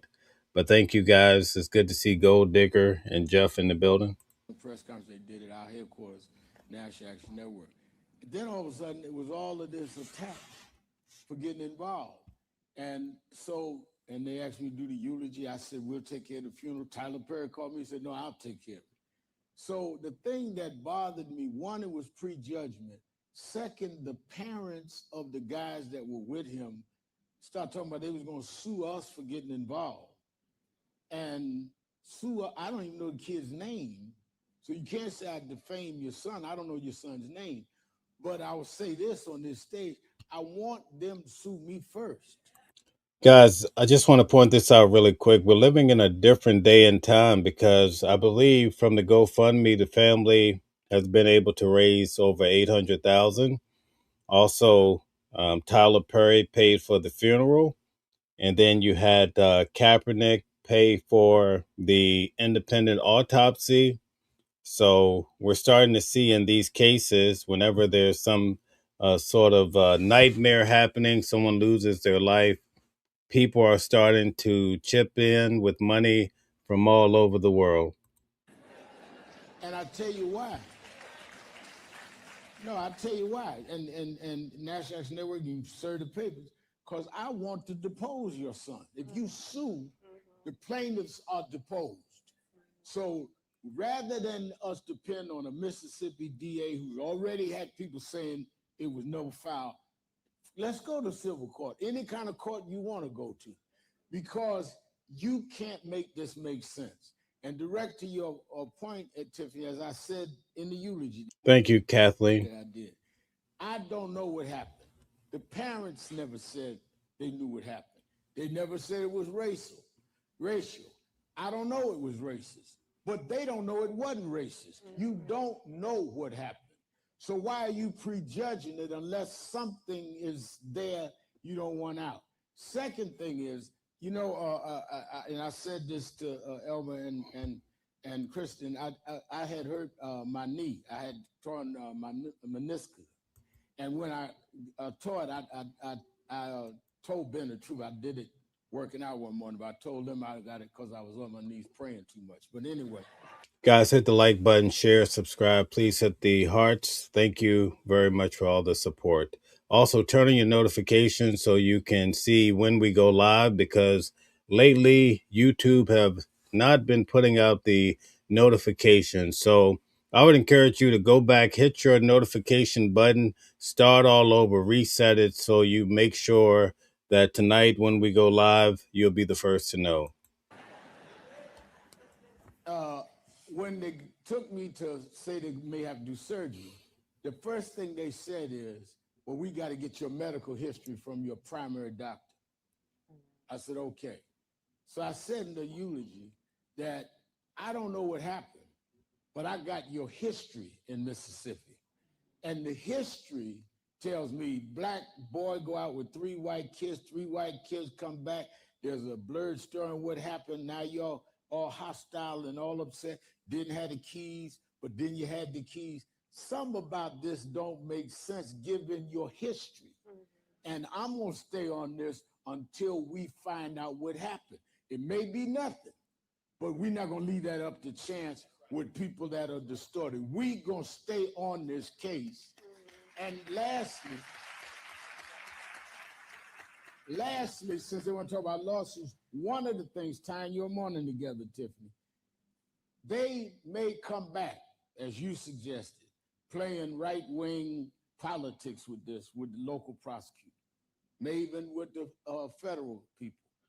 But if we have a change in January and there is a Democratic House, I said that if Hakeem becomes the speaker, he needs to have the chair of judiciary subpoena them to the Judiciary Department, testify. No, that's what this vote means. We need to have a check and balance of government so that we got somewhere to go. We can't depend to go to Trump's Justice Department.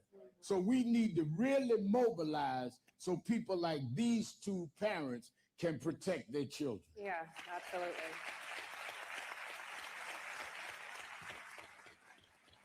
I think you laid out such a great example on how the tentacles of white supremacy cast such a dark shadow over almost every aspect of what parents went through. I know that there's so many more questions that I have, and I'm sure the audience has. Guys, I put out a short in regards to Nolan Wells. Please go check out that short. Give it a like, give it a share. Let's get some movement, because sometimes YouTube is weird. Okay, I'll put it that way. As all my broadcasters know, I have an IFB, and they've been telling me to rap for about 10 minutes. We wanted. It was my pleasure to go over time, and not only my pleasure, my responsibility to give you all a platform to share your story.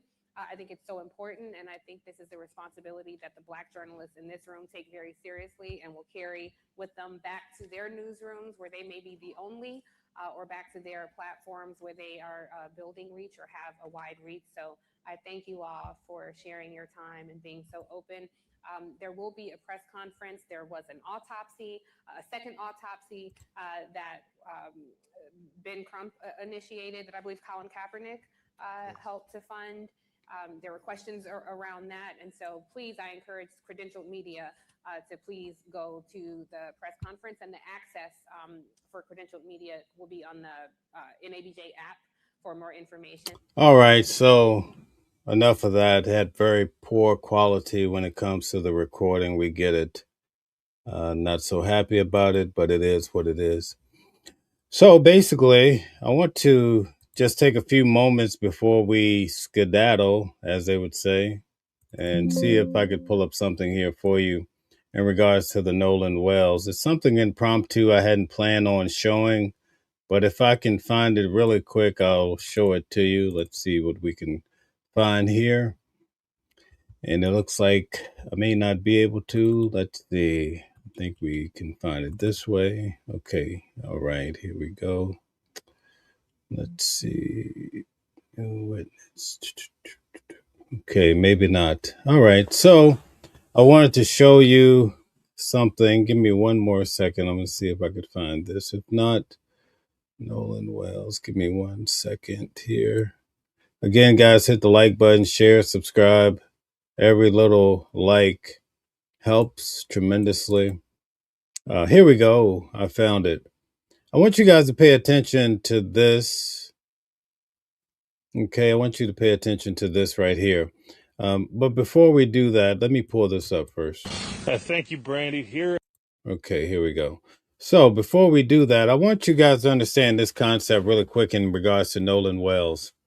Initially, when Nolan went missing, the narrative, now there's several things that came out in this particular conference that we heard today that it's questionable because the father kept saying that these are lies, okay? They're pointing out the fact that the mother was told he was wearing black shorts versus, that's why perhaps she shared the photo because he had on blue, right? Blue shorts. All of this makes sense. But especially when it came to the keys, the father said, listen, a lot of this is not true, right? A lot of this is not true. I'm here today to tell you this concept. Initially, when Nolan Wells went missing around July the 4th, first reporting that I actually heard was from the United Cajun Navy. And when you go back and actually check out their first interview in regards to Nolan Wells, you know what they say? They say that at 3 o'clock, that's when Nolan was last seen. But they also, several different platforms tied 3 o'clock, saying that Nolan was last seen at 3 o'clock because that's when the boat left. Okay, so 3 o'clock was attached to the departure of the boat. Put a 1 in the chat if you guys are following the scenario so far. Show me you're here. Show me you're cooperating. We love to see some cooperation, see some response from you guys. Show us that you're around, okay? So that was at 3 o'clock. I'm going to show you a video now, and I want you to notice what the local news had to say as far as the time. Okay, now this is all close to the actual disappearance, and we're going to call it the disappearance because at this time, they didn't even know that he would show up on the shore dead, okay? So check out this video here, and we're just going to focus on the time, okay? The time. Check this out. At the Lake Mars boat launch is where the investigation, or excuse me, the search party is going to be set up. You can see here over my shoulder, the Jackson County Mobile Command Unit is already here and set, and there is a pickup truck on the other side of it for the Jackson County Sheriff's Office as well. Now, they were here yesterday looking and searching the area. What we know right now is that Nolan Wells was last seen without a shirt in blue swim trunks with some sunglasses on around 3 p.m. on the 4th of July over at Horn Island. Now, he went out there with some friends to celebrate the weekend and celebrate the holiday, and has not been seen, like I said, since 3 p.m. Now, the search party is expected to continue today. The United Cajun Navy is expected to also take some aircrafts up in the air to help with the search efforts. And I've already heard about 2 planes go over my head this morning as well. We got a chance to speak with the United Cajun Navy earlier about this investigation moving forward. You know, if you were one of the group that was with him, or if you were on the island and you were there and saw anything, please don't be afraid to come forward and tell the authorities exactly what you know, no matter what you might think might be some consequences or whatnot. But it's very important right now in these critical moments that we get truthful, confirmable information. Now, the family and also Jackson County Sheriff's Department is looking for any information or any photos or videos that could have helped and could help pinpoint a timeline out there on the island on July 4th. If you were out there celebrating on Horn Island on Independence Day and you have anything that you feel like could prove or point to a person or timeline, it is asked that you send that in to the Jackson County Sheriff's Department. Okay, so tell me in the comment section, what time was it, according to this report that came out? He hadn't even been found at this point, right? But what time did they say he was last seen? Let's see if you're paying attention. Show us you're not a bot. We have so many bots, but the bots can't come on the camera. So that's the way we can tell the real from the fake, all right? What time was it that Nolan was last seen, according to this report that came out even before he was found? All right, Sophie's World says 3 p.m. Also, Lunatic says 3. Cheryl says 3. Thank you guys very much. So numerous reports were stating that, listen, Nolan was last seen at 3 o'clock. We never heard anything about 4:30. Where did the 4:30 come from? What compelled people to start saying 4:30 instead of 3? You know what it was? It was the actual GPS report. You see, when that GPS report came out and it said the boat actually left at 4:30, now the narrative started to change to 4:30. You follow? Now the narrative changes to 4:30. That's a big difference. So now you have to balance 3 o'clock, right, along with 4:30. So now you get the scenario, and even actually when you get a chance to hear from Warren as he's sitting on Officer Tatum's couch, he gives you now a 3 o'clock story, and then he gives you a 4:30 story. See? And now the problem is they don't jive. That's a real big concern. But why is that the case? At 3 o'clock, he says he saw Nolan. He's talking to that Katie girl, remember? That was at 3 p.m. That's the last time that Warren saw Nolan. But he also tells you that at 4:30, right, his friend, he says basically, he walks up. In fact, guys, we have a few minutes here. Would you guys like for me to break this down and show you on the video? I had not prepared for any of this. Quite frankly, I only prepared to come on and show you guys the conference. But if you'd like to take a quick moment and see what I'm talking about, go ahead and put a 10 in the chat. If you would rather see it at a different time, I understand that. So if I get enough people wanting to see it, then I would gladly pull that up for you. It would just take me a minute to do so. But the bottom line is he says 3 o'clock, but we also get that 4:30 scenario. And the other problem is everybody else is saying, listen, that CTO call actually came in. Okay, so guys, bear with me. Since everybody wants to see it, I'm going to pull it up for you really quickly here. And I want to thank you guys for all your participation. Just give me a moment and I'll try to make this very easy for you. Just give me a moment. Okay, here we go. So give me 1 second. I'm going to have this dialed up for you in a moment here. So here we go. All right. So I want you guys to pay attention to the 3 o'clock versus the 4:30. Now, keep in mind, initially everybody said 3 o'clock, 3 o'clock. Then the MDMR released that 4:30 report, and now you have to quantify 3 o'clock and also 4:30. So let me just pull this up here. Like to go on the boat, not just fishing, but like to go on the boat, like to go on sunset thing. My friends go on the boat when we're, people go to Ship Island, but most of everybody from Ocean Springs and the Gulf Coast, very, very popular. The 4th of July. And then I want you to then walk me through what we did together. Did you? Okay, here we go, guys. Pay attention to the 3 o'clock versus the 4:30. I think is very telling. Again, we're not accusing Warren of anything. We don't know exactly what happened. We're just trying to put together what information we do have to come to a reasonable conclusion of what could have or perhaps happened to Nolan Wells. Again, hit the like button, share, subscribe, keep hitting the hearts if you don't mind, especially in the horizontal chat. Let's check this out. Get out your white sheet of paper. I hope you guys are keeping a good note. I know M. Wallen, I know Deborah and many others are doing that in New Jersey. Okay, so let's get going. Did you hang out often in this fashion? And then I want you to then walk me through 4th of July this year when the incident happened. Okay. Being from the Gulf Coast, there's a boating and fishing is very, very popular.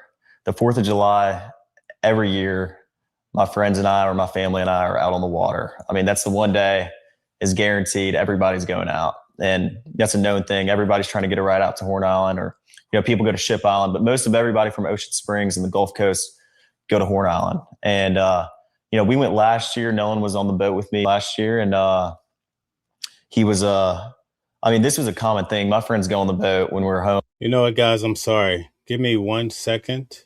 Actually, give me 1 second. This is actually the part 1.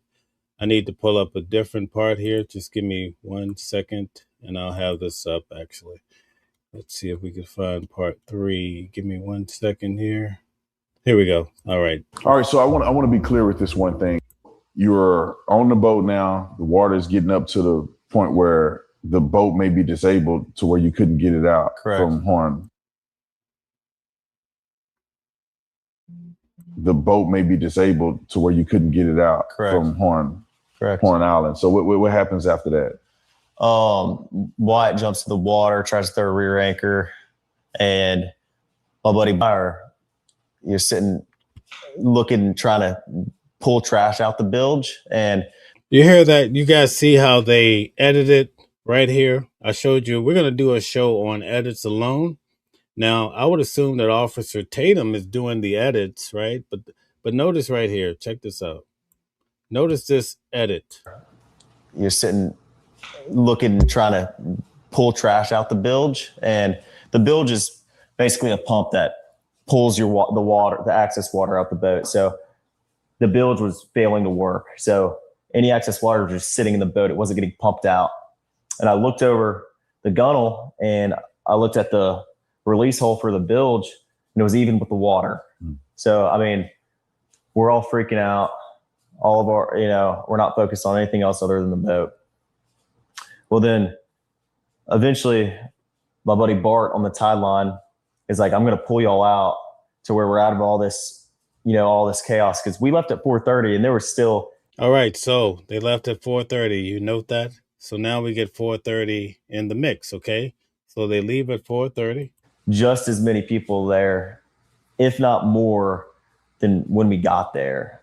Probably around the same amount. It was crazy. Like there was a lot of people. And he also said that his buddy Bart starts to pull them out of right by the shore. See, a lot of people think that the call to sea tow was made while they were by the shore. But actually, he's going to explain to us that this call to sea tow actually occurred after they were towed out a quarter of a mile. But we have the GPS report. The GPS report says they were towed 2.75 miles, okay? Almost 3 miles away. Check it out. Eventually, Bart pulls us out. We left at 4:30, but we really weren't pulled out away from everybody. We were probably about a quarter mile out. And see, they were pulled out a quarter of a mile, okay? Quarter of a mile. Now I want you guys to note where they were located when this call to sea tow made. See, everybody, when you go to the mainstream media, I want you guys to start paying attention. Right here, we cover this tight. And that's why I told Officer Tatum, listen, I'll debate anybody, you, We could talk about it because I cover this so much.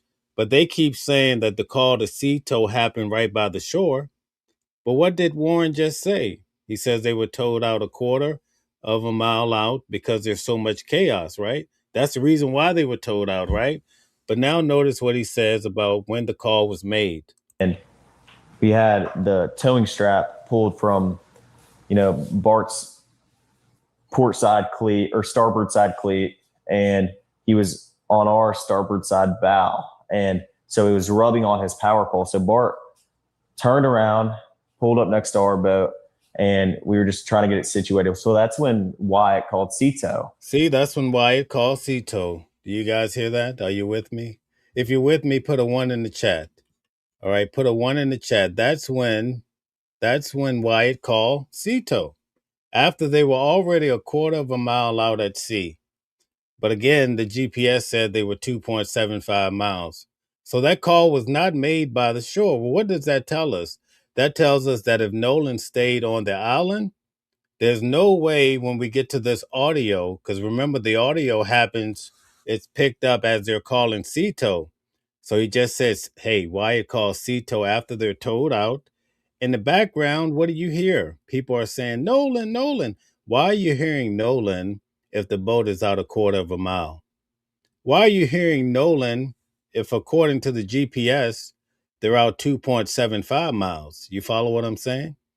Okay, so it's very important that you pay attention to what Warren is saying, not what the media is saying, because a lot of them have not taken the time to really understand at least what's being said from those that were there, including Nolan's alleged friends. Okay.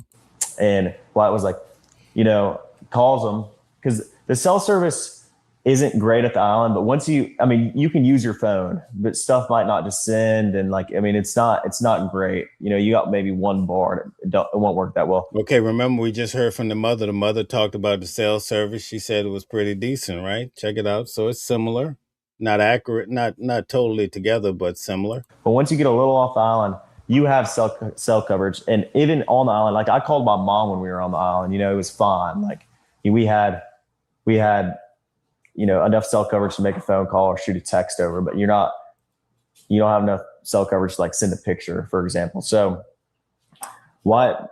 So I want to go back. Yeah, I want to touch on that real quick, because the phone thing. John, it really doesn't matter if they're a quarter of a mile or 2.75 miles. The bottom line is, at a quarter of a mile, you should not be hearing Nolan on the boat, period. Okay? A quarter of a mile. Imagine that. You shouldn't hear anything about Nolan this and Nolan that, especially when it comes to whether he has life or not, right? Okay? So let's just make that clear. It came up at some point. And so was it when you guys got off the boat? Yeah. Were people taking their phones off the boat, or is that not typical? Because I know that Nolan's phone was left on the boat, right? Even though after you guys had left. So can you explain that? Because I think people need to understand this a little clearer. Yeah. Was it typical for people to have their phones left on boats, or did they keep their phones in the water? Yeah. Everybody kind of goes out to the island to get away from their phones and everything else. I know I got on the boat to get away from, just the regular world. And no, when you're waist deep in water, no one's carrying their phone in their hand, especially at Horn Island. See, that makes sense to me, because they're hanging out in the water. Who would have their phone? Obviously we see people on their phones right there in the water, but that makes sense. The water has been very, very murky because of the rain. And when it's just very risky. If you're going to have your phone in the water, some people might for a couple minutes and like maybe taking some pictures of each other. I know a lot of girls like to take pictures in the water at Horn Island. Guys do too. Like people like to take pictures, and but a lot of the pictures you see are on the boat for a reason. And so I cannot speak for what anybody else here or heard in regards to the audio on the boat. I can only speak for what I heard and what I sleep with, knowing at night. And it's not my job to try to influence somebody else as to what they might be hearing in the audio. But I do know one thing. if there's a consistency among the people as to what they're hearing, and I'm starting to hear it from this person and all the way around, it gives credence that people are not crazy, neither are they fools, okay? So we could come to a reasonable conclusion that definitely Nolan is being stated in the background. I think for the most part, you would have a hard time to go online and try to tell. What if I came online tomorrow and I told you guys, hey, watchers, you're not hearing Nolan in the background, right? People won't take me seriously anymore, right? Because there's just enough there to understand that Nolan is being said. Now, there are some things that very debatable, but you don't need the enhancement in order to come to a reasonable conclusion. All you have to do is go to the local news, WLOX. They have the audio, which is downloaded, they receive from the MDMR. So now you would have to say, well, either the MDMR distorted this audio, added to it, or WLOX had an axe to grind and they added to the audio, because the audio that they have on their website or their YouTube page, it has the hold music, right? It's not enhanced, and you can still hear at least Nolan, and you hear those words associated with death. Okay. So now when you talk about the chain of custody in regards to the audio, you should be able to trace it back right to that call that came in. And especially now that Ben Crump says, listen, we're having professionals look at it. But in order to go to court and establish this in a serious way, it has a certain methodology in order to figure it out, right? So we're going to wait for that and try to see how that develops. But for the most part, you hear what you hear. And I'm not here to try to sway anybody left or right. But I do know that I can process this audio enough to know that Nolan appears to be in the background based on what these individuals are saying in this audio, whether real or fake. That's what you hear, right? No, I mean, if someone is on their phone in the water, they're using it real quick and then putting it right back on the boat. We were all waist deep in water. No one's sitting there scrolling on their phone. I never saw that once. And I've never seen that once. And I've been out the Highland my whole life. I mean, that's just not something people do. People aren't on their phones. And everybody has their phone, yes, but it's always on the boat. No one's getting off the boat with their phone. So. And so you guys get ready to leave out of there, getting towed out. Yeah. And then where's Nolan in this situation? Well, the last time I saw Nolan was 3:00, and Nolan was cradling a girl in his arms, Katie, Katie. And Katie, Nolan was sitting there, and the last time I saw him, I looked at Nolan, and Nolan was like shaking his head, laughing, and I was like, okay, did you guys catch that? The last time I saw Nolan was 3:00. Okay, the last time you saw Nolan was 3:00. You notate that, right? 3:00. And what was he doing? And Nolan was cradling a girl in his arms, Katie, Katie. And Katie, Nolan was sitting there, and the last time I saw him, I looked at. It's so amazing, right? Because I do this every day. I get guys coming in, and they have so much to say, right? Some of them look like they probably have been hanging out in the marsh for about 25 years, right? And they probably only been on Earth 20 years or so, right? But they come in and they talk all this noise about this and that, or they try to, oh, it's your hat. Why do you have a hat on with a suit? Because I feel like it, and I'm going to continue to do it, right? And I do it quite well. That's why we do it, right? You see that, right? Beautiful, okay? And I know it ruffles your feathers, but you have to stoop low to talk about people's appearance, or you have to start calling names. You know why?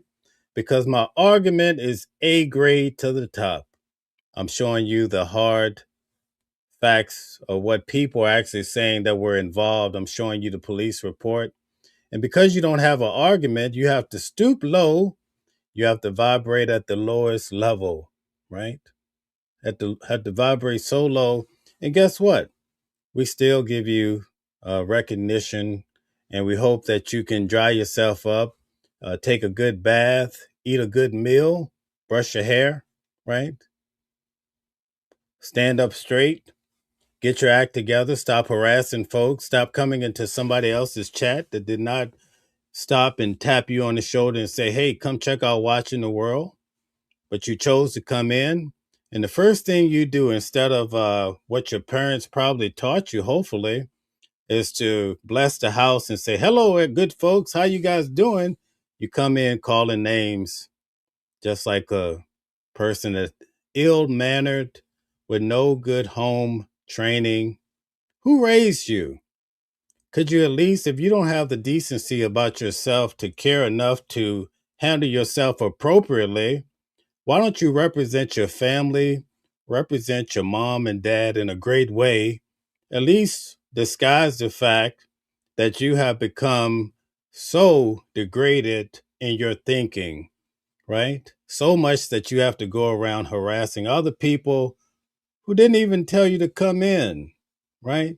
So get it together, stop doing that, and act like a civilized human being. That's all we ask of you. We welcome you in. You know, go shower up, right? Get rid of that filth, because if your mind is so dirty, I know that everything else about you could be as well. So get it together and knock it off, okay? This is a good little warning for you, but this is actually encouragement from me to just be a human, okay? Stop all this name calling and acting like a damn fool, all right? Let's get back to it. But thank you guys who have to put up with these type of people who are ill-mannered. Nolan, and Nolan was like shaking his head laughing, and I was like, dude, you crazy. I was like just joking with him. And but anyway, Nolan, that was the last time I laid eyes on him. But when we were leaving, obviously no one is getting left at the island that came with us unless they demanded to, be there and asked, this is a very common thing at Horn Island. When you're out there, a lot of people ride out there with someone and in with somebody else all the time. I've done that 100 times. It's a very common thing, but Nolan was sitting by the boat with that Katie girl and Okay, so this is the part most people are not catching, okay? So now, he told you the last time he saw Nolan. Notice what he just said, right? Check this out. All the time. I've done that 100 times. It's a very common thing, but right here, you have to pay attention. He's describing, this is not what someone else is saying. He's now telling you basically what he's witnessing himself. Check this out. A lot of us didn't catch this the first time around. Look at this. Nolan was sitting by the boat with Nolan sitting by the boat. So that's a visual. Nolan is sitting by the boat. Now we need to understand what time is he still talking about 3 o'clock, or now is he talking about a different time? Check this out. That Katie girl, and my buddy yelled for Nolan, get on the boat. We're leaving. The boat's having issues. And no, he didn't say that, but he was panicking. Nolan, get the F on the boat. Get on the boat. And Nolan said, no, I'm staying out here. I'm going to ride in with somebody else. And it's not uncommon to hear, but it's not like my buddy asked him one time. My buddy asked Nolan multiple times to get on the boat. Nolan, get on the boat. Get on the boat. We're leaving. If you're coming, you got to come now. And if you're coming, you got to come now. Why? Because the boat's leaving. See, this is 4:30, right? Not 3 o'clock. This is 4:30. And Nolan made a decision to stay out on the island. And like he said, how many people heard that? Were there just at least just a 5 few, everyone that was on our boat right there, because the Palm Beach had already. Everybody on the boat. Now, here's the key part, right? Here's the key part. Notice what he's about to say about the Palm Beach. He left. My buddy went ahead and went home on the Palm Beach, and at least 5 everyone that was on our boat right there. So everybody on the boat heard say, Nolan, get on the boat, right? But he started off by stating basically Nolan is there with the girl. See, that's more of a visual, okay? A lot of us missed that part. Now, remember I told you about the Palm Beach? Initially, when we started off today, we learned that the Palm Beach, he said it was 4 people that came in on the Palm Beach, right? but he didn't say who was the pilot or who was driving the boat. Now, this is the key point right here. Pay attention to this. There, because the Palm Beach had already left. Oh, the Palm Beach had already left. My buddy went ahead and went home on the Palm Beach, and three guys on the way back. And three guys on the way back. 4 guys came in. 3 guys went back on the Palm Beach. Who was the missing guy that did not come on the Palm Beach? See, that's the question, right? That's the big question. Nolan wasn't the only person to ride out there with us and in with somebody else. I mean, we had multiple people in our group that rode out with us and rode in on someone else's boat. And that, like I said, that's not an uncommon. All right, guys. So you have a taste of what we're going to do tonight at 8 p.m. I want you guys to definitely tune in. I've kept you far too long today.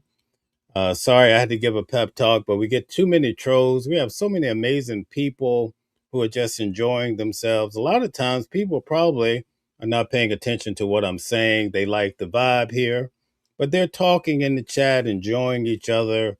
But then we have to deal with these drifters coming in, looking for a beer. But this is not the alcohol store. All right, so knock it off.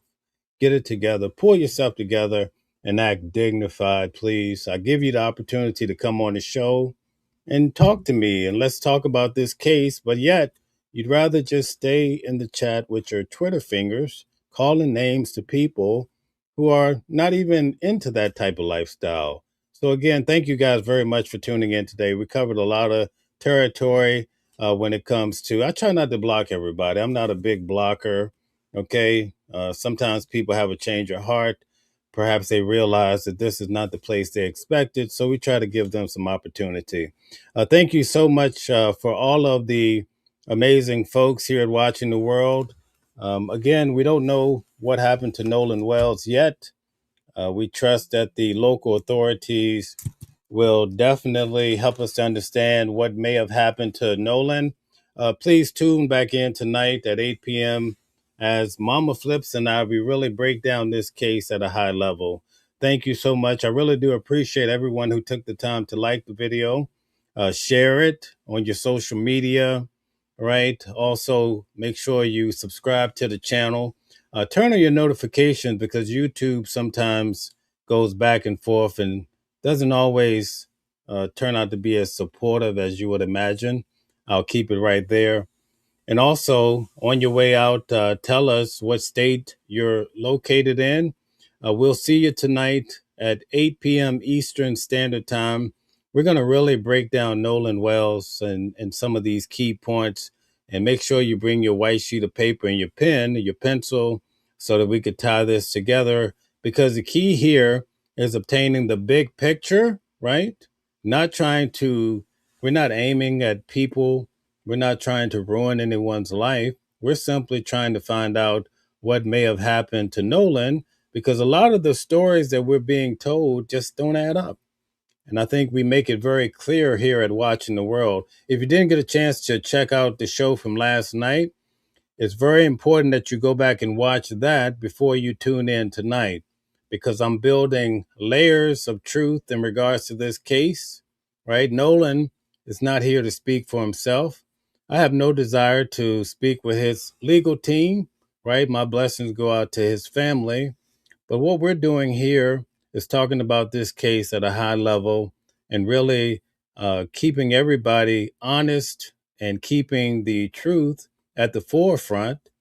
And it's not our desire to bring harm or to bring ill will to any person, especially people that don't have anything to do with bringing harm.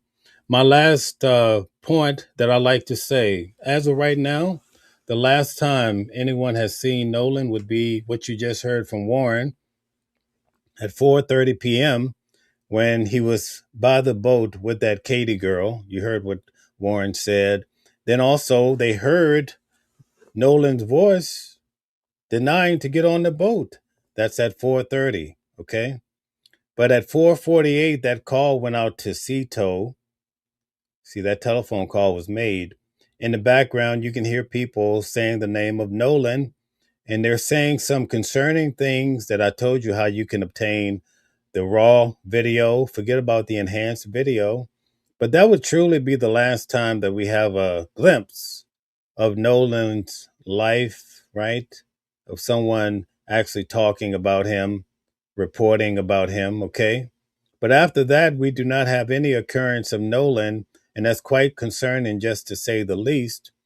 The attorneys for the young men came forth and they said on Nancy Grace last night, 6 p.m., 2 people saw Nolan on the island. Well, that's great. Unfortunately, we're going to need some sort of documentation, pictures. We need some audio. We need some metadata because the environment right now is just not conducive for trust. Okay, it's not conducive for trust, but I will tell you this. If they produce any information showing, if anyone has information that can show that Nolan was on the island after 4:30, believe you me, I'll be the first to come forward and show the watchers, hey, listen, this is Nolan. According to, this looks very promising.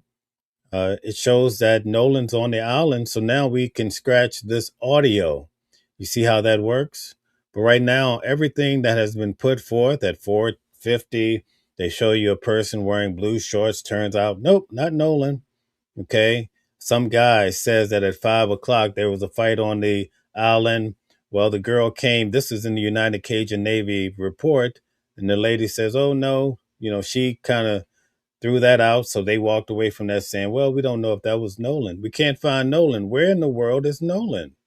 Right? We're watching the world. We're trying to find Nolan, but we can't find him. So now we're left with 6 p.m. And tonight we're going to take a look at what Nancy Grace said to those attorneys she really put the screws to the attorneys saying, listen, did these 2 people that saw Nolan, did they know each other? Oh, yeah, they knew each other. Okay. She's starting to look at it from the lens of a high performing attorney, which she has many years under her belt. Okay. And we're looking at it the same, but we're hopeful that we can find Nolan on the island so that we can totally dismiss the audio, right? That's what we want to do. But something seems difficult about that. And I wonder why. Perhaps you can tell us why tonight if you tune in at 8 p.m. with Mama Flips. She's already set the blaze. And it's like last weekend I went to Usher's and Chris Brown's show. And so Usher walked and he poured alcohol over the stage. And then he reached down and he set it on fire. See, that's how Mama Flips is coming through tonight. So you don't want to miss that. I'll try to bring a bottle of water to keep her cool down because I know it's quite hard for her to behave that way, but she's kind of hard to say the least. Thank you so much. I enjoyed you guys. I hope you feel the same. You could have been anywhere in the world, but you choose to be here with Watching the World. And we're going to do it, and we're going to do it well. Thank you. Different voices, but the same song. Loving a world where we all belong. Kindness leading the way, breaking the chains. In the symphony of love, the thing remains.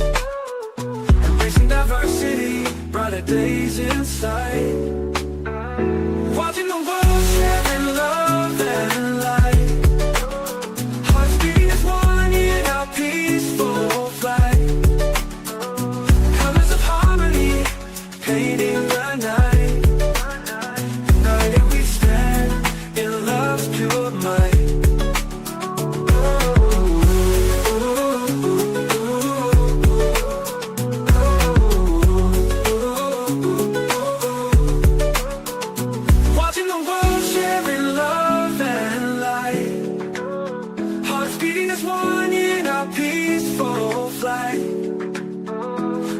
Of harmony, painting the night. United we stand in love's pure might.